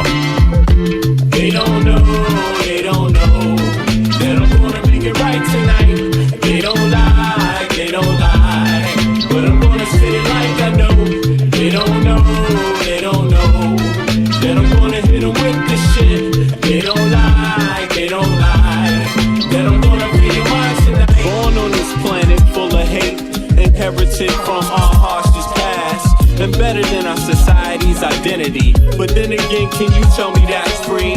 They explain to you what your mind should perceive, suggest things they want you to believe, like your skin color dictates your race. They're calling you an idiot to your face, like life is much more simple than that. We're all slaves and the cards are stacked, while we fight over crimes we can fix. Industrialists turn our kids to addicts. The television does a job, introduce you. The radio's right there to seduce you, keep you locked on the wrong damn track. Cigarettes is just legalized crack. They want you to catch a damn heart attack. They want you to catch a damn heart attack. But stop believing in the flag, it's a trap. Cause men rule this world, that's a fact. They don't know, but I'm gonna make it right tonight. They don't lie, but I'm gonna say it like I know. They don't know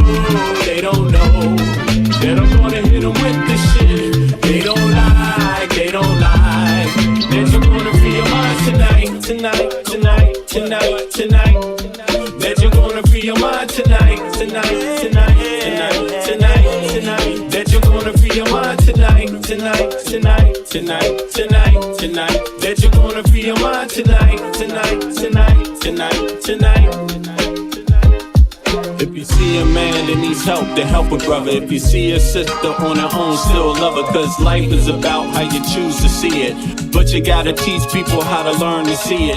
The planet's been through suffering many times. We propagate many wars many times. The people need to wake up and stop accepting deceit from their own government's deception. You can't blame the people for needing protection from the government's bad reputation. We need to sing a song called Free the Nation. Cause we done had a whole lot of separation. Racism, classism, nationalism, based on keeping people out on the plantation. That's the plan, no doubt. Cause rich people got a plan, no doubt.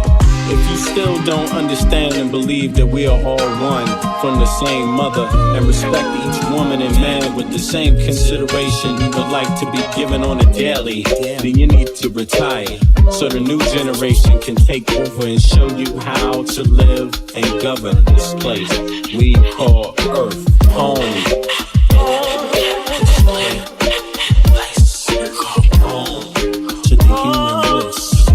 Everybody here, yeah.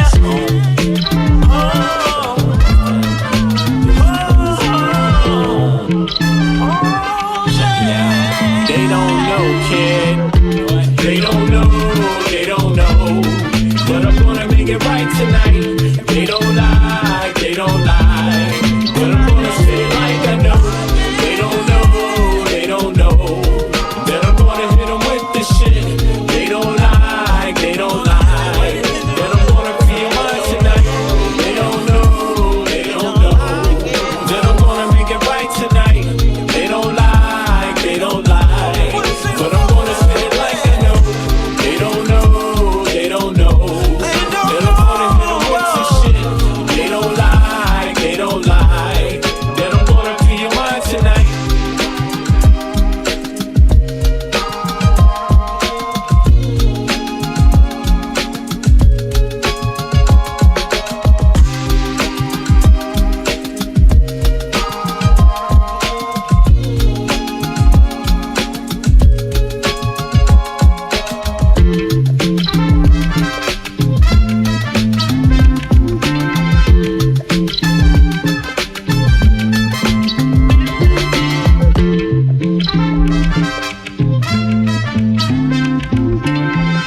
about the children? What about the children crying? Yeah. Digging, scratching, working, struggling, hoping. Some is hustling, every man hustling. Stay alive, that's the game. It don't matter if another gets slain. Pain, recession, other cats want a war. We got the weapon, people want bombs, so they gon' get them. This is the rhythm, the politics ticking. It's sad how we living in this life. It's gonna be a time that we change. Shit is not finite, life is the same. Motherfuckers killing each other to make a claim. Stop that bullshit, you have no respect for each other. You know the truth, you come from your mother, your sister, your brother. So love one another. If we make that change, the whole world will do the same. So listen. Only this one love. Every day the children dying. What about the children crying? No. What about the kids? Don't forget the children. Tell them about the children. What about the children crying? I wish someone would tell me when is the suffering gonna stop. I see time ticking, fuck your watch. There comes a time when man steps to the plate, but it won't matter if your mentality is fake. Where I'm from, we got a system, overcrowded prisons, 2 cents an hour, man. Listen, shit don't change if we keep exploiting each other. One day you find out you only did it to your brother. A homeless mother, a baby, no supper. She got a husband and father, they both love her, but they can't find work cause the people with the power, they got a strange way to govern. Their price tags say nothing. Life is funny, then again it's really not. People dying for what other people got. I asked God if he can come and change the shit. He said, hell no, it's you that's gotta change this. Every day the children dying. What about the children crying? One.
In the turf. From there, you must find out what life is worth. Grew up learning your do's and don'ts before working on your motor skills, working on your coordination, right? And orientation to what your life. a brand new thing. So gentle the soul we're capturing. In this distance, the alphabets the kids sing. They celebrate when it's time to go outside. As you get older, you learn to let all the troubles in your life just glide away. Stay focused, keep it smooth, keep you cool. Things in life can make it get rude. If you let it, don't let it. If you let it, don't let it. If you let it, don't let it. If you let it, don't let it. If you let it, let it, let it, what? If you let it, don't let it, let it. If you let it, what? Don't let it. If you let it, don't let it, let it. Don't let it. We got what you need, you want it. We know what you want, we got it. We know what you feel, you want it. We got what you want, you can have it. We got what you need, you want it. We know what you want, we got it. We know what you feel, you want it. We got what you want, you can have it. We embark on this journey to your soul. We wanna have a good time. We embark on this journey to your soul. We wanna have a good time. We do something that you know you can't deny. We're just slipping in and out on a journey, you and I, on a mission to salvation. Our spirit be our transportation. We think you'll do a little love and that is true. For real, we bring something that you know you can't deny. We're just slipping in and out on a journey, you and I. Bring it. We got what you need, you want it. We know what you want, we got it. We know what you feel, you want it. We got what you want, you can have it. We got what you need, you want it. We know what you want, we got it. We know what you feel. To all the ghettos around the world.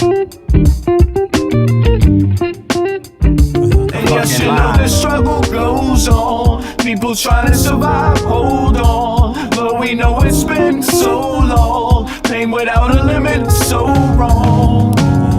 When I'm out walking, sometimes I think about, does love still exist? Yeah, I have my doubts. On the street, I check out how brothers be living. Yo, let's just say, kid, it ain't no Thanksgiving. We got people shooting dope, ain't never heard of hope. We got others with the gat and the brothers with the fucking scope. As I enter the projects, enter rec rooms, some brothers might see the doom. I see my man Paulo, fat pockets of papes. He knows the neighborhood biddies with all the dopest shapes. There goes Rollo with the blowout fro. He's got a gap, hey yo, brothers gots to go. No show is live with narrate, fuck Memorex. My man Rollo's got a gat at Paulo's chest. One slug blasted out, down boy died. Now show me some love, kid, it sounds like a fucking lie. The struggle goes on, people trying to survive, hold on. But we know it's been so long, pain without a limit, so wrong.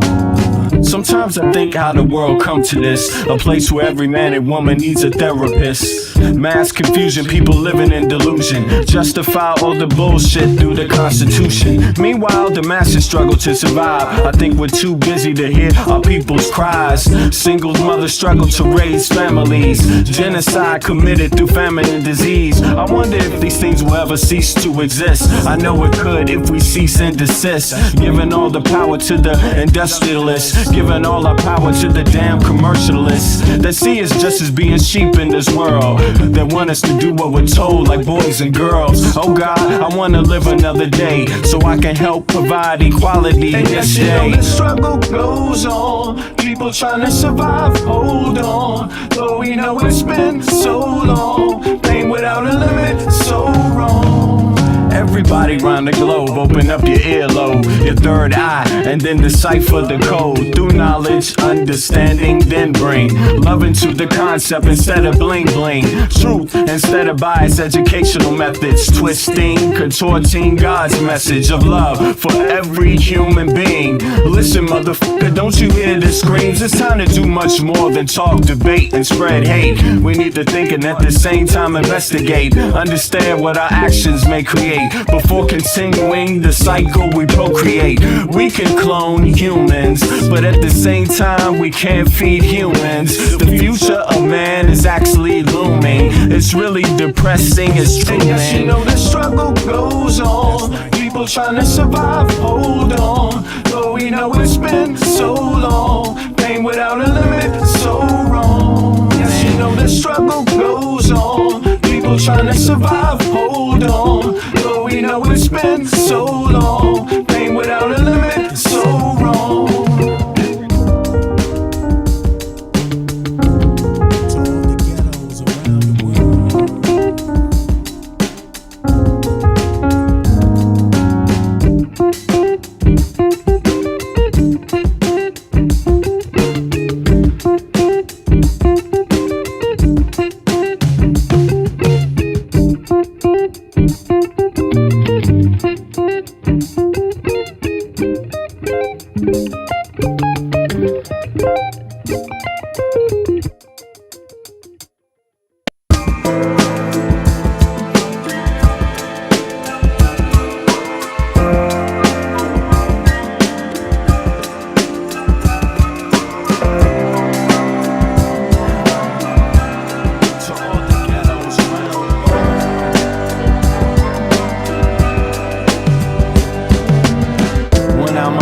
Sometimes I think about, does love still exist? Yeah, I have my doubts. On the street, I check out how brothers be living. Yo, let's just say, kid, it ain't no Thanksgiving. We got people shooting dope, ain't never heard of hope. We got others with the gat and the brothers with the fucking scope. As I enter the project center rec rooms, some brothers might see the doom. I see my nigga Paulo, fat pockets of papes. He knows the neighborhood biddies with all the dopest shapes. There goes Rollo with the blowout fro. He's got a gat, ayo niggas gots to go. No show is live with narrating, fuck Memorex. My nigga Rollo's got a gat at Paulo's chest. One slug blasted out, down boy died. Now show me some love, kid, it sounds like a fucking yes, you lie. know the struggle goes on. People trying to survive, hold on. But we know it's been so long. Pain without a limit, so wrong. Sometimes I think how the world come to this. A place where every man and woman needs a therapist. Mass confusion, people living in delusion. Justify all the bullshit through the Constitution. Meanwhile, the masses struggle to survive. I think we're too busy to hear our people's cries.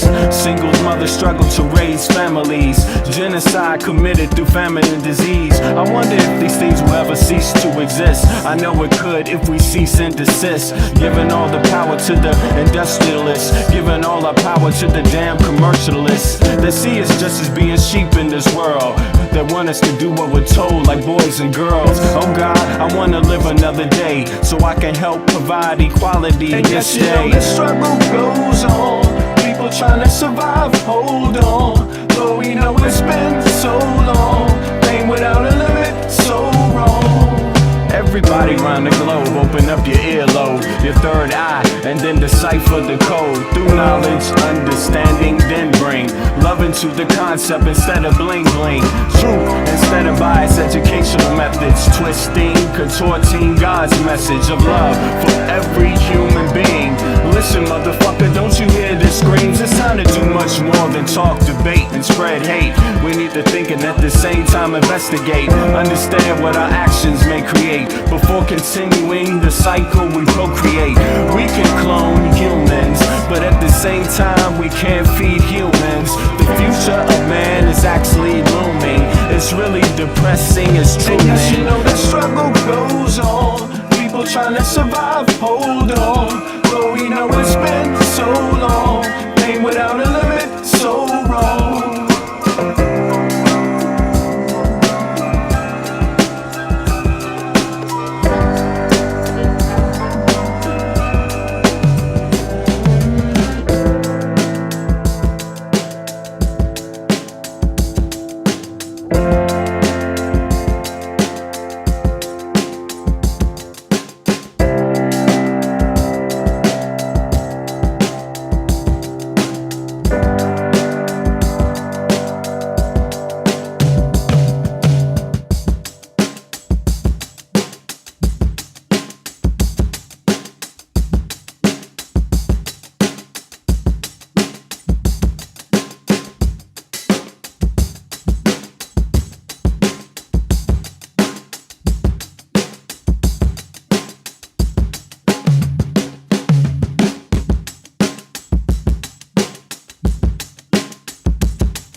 bussin', but I just back away real cool, no fussin'. I'd rather go kicking in the streets with the bums and use the knowledge to collect what? Some funds, open a non-profit and build a damn school. And this is the story of how a great king rules. There's many that claim to know the local demographic, but don't have the nerve to tell you the truth. It's tragic, but I do, so sit back and let me spit this shit to you. You feel better when I spit this shit to you. Despite the system trying to clamp down on the people will learn how to stand up to evil. Not evil that's across the globe, that's too far, but evil lies in their own backyard. And fighting, it's not an option, they can't win. The government, it's not supposed to represent sin, but then again they do, and that's a problem. So let's go down and figure out how to solve them. It's not fun being a rapper that can't speak, but we do, yes, and plus we make fat beats. Yo, we smoke weed, break up trees. Listen, bringing fat beats, that is our mission. You wanted to see us, homeboy, shut up and listen. Thelonious and Big Bennett, brother, check the vision.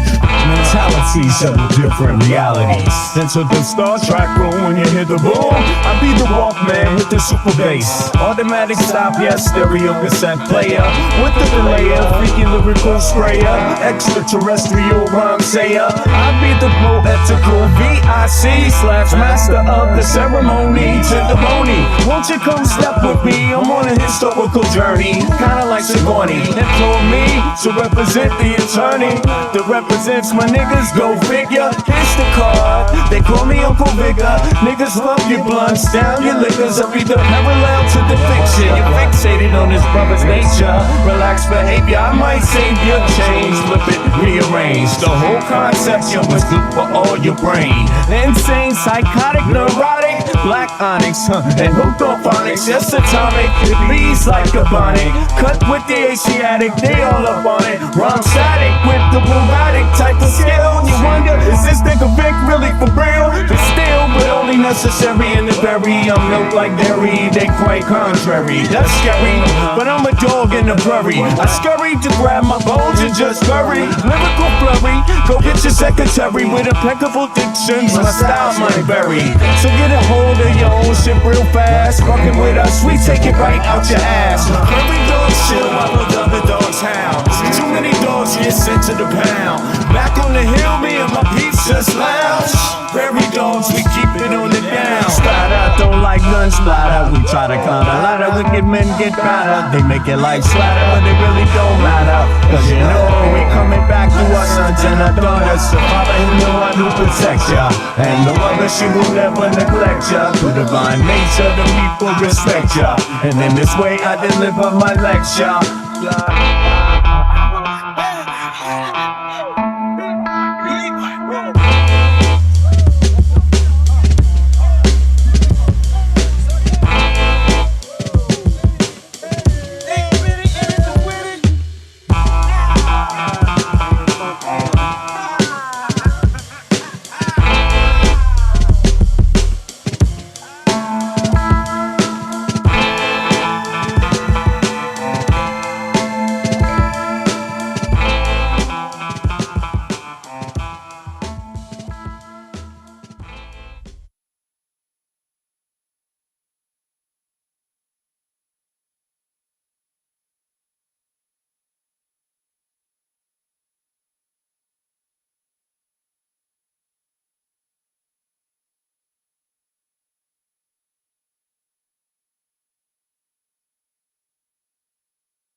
having feelings I never felt in my life. It's hard to explain what I'm going through is new. I'm good looking, clean up well, but without this fine young little lady, I'm still in hell. She's brown skinned, Eritrean. Love every second of the time that we spend. We're good friends, there's no need to pretend. The way she walks and moves her hips, those smooth curves, I just love to kiss. It's Sunday morning, make her breakfast in bed, bring her a latte and chill up in the spread, and manifest all the thoughts in my head. The comforter of my life. You know what? She may not know it. I want her to be my wife. It was my finest wish to stay tonight. She doing fine on her own, about to buy a home. Me, I'm working out some shit, but I've grown. I'm working hard to keep things right. Focus on my music so we can have a life outside of the system and the bright lights. She feeds me juice and curry when I'm hungry. Caress me on my body, it feels lovely. A lot of pain that I took on in my life. I need you to make it right. Need you to make it right. The feelings I'm feeling, it's real.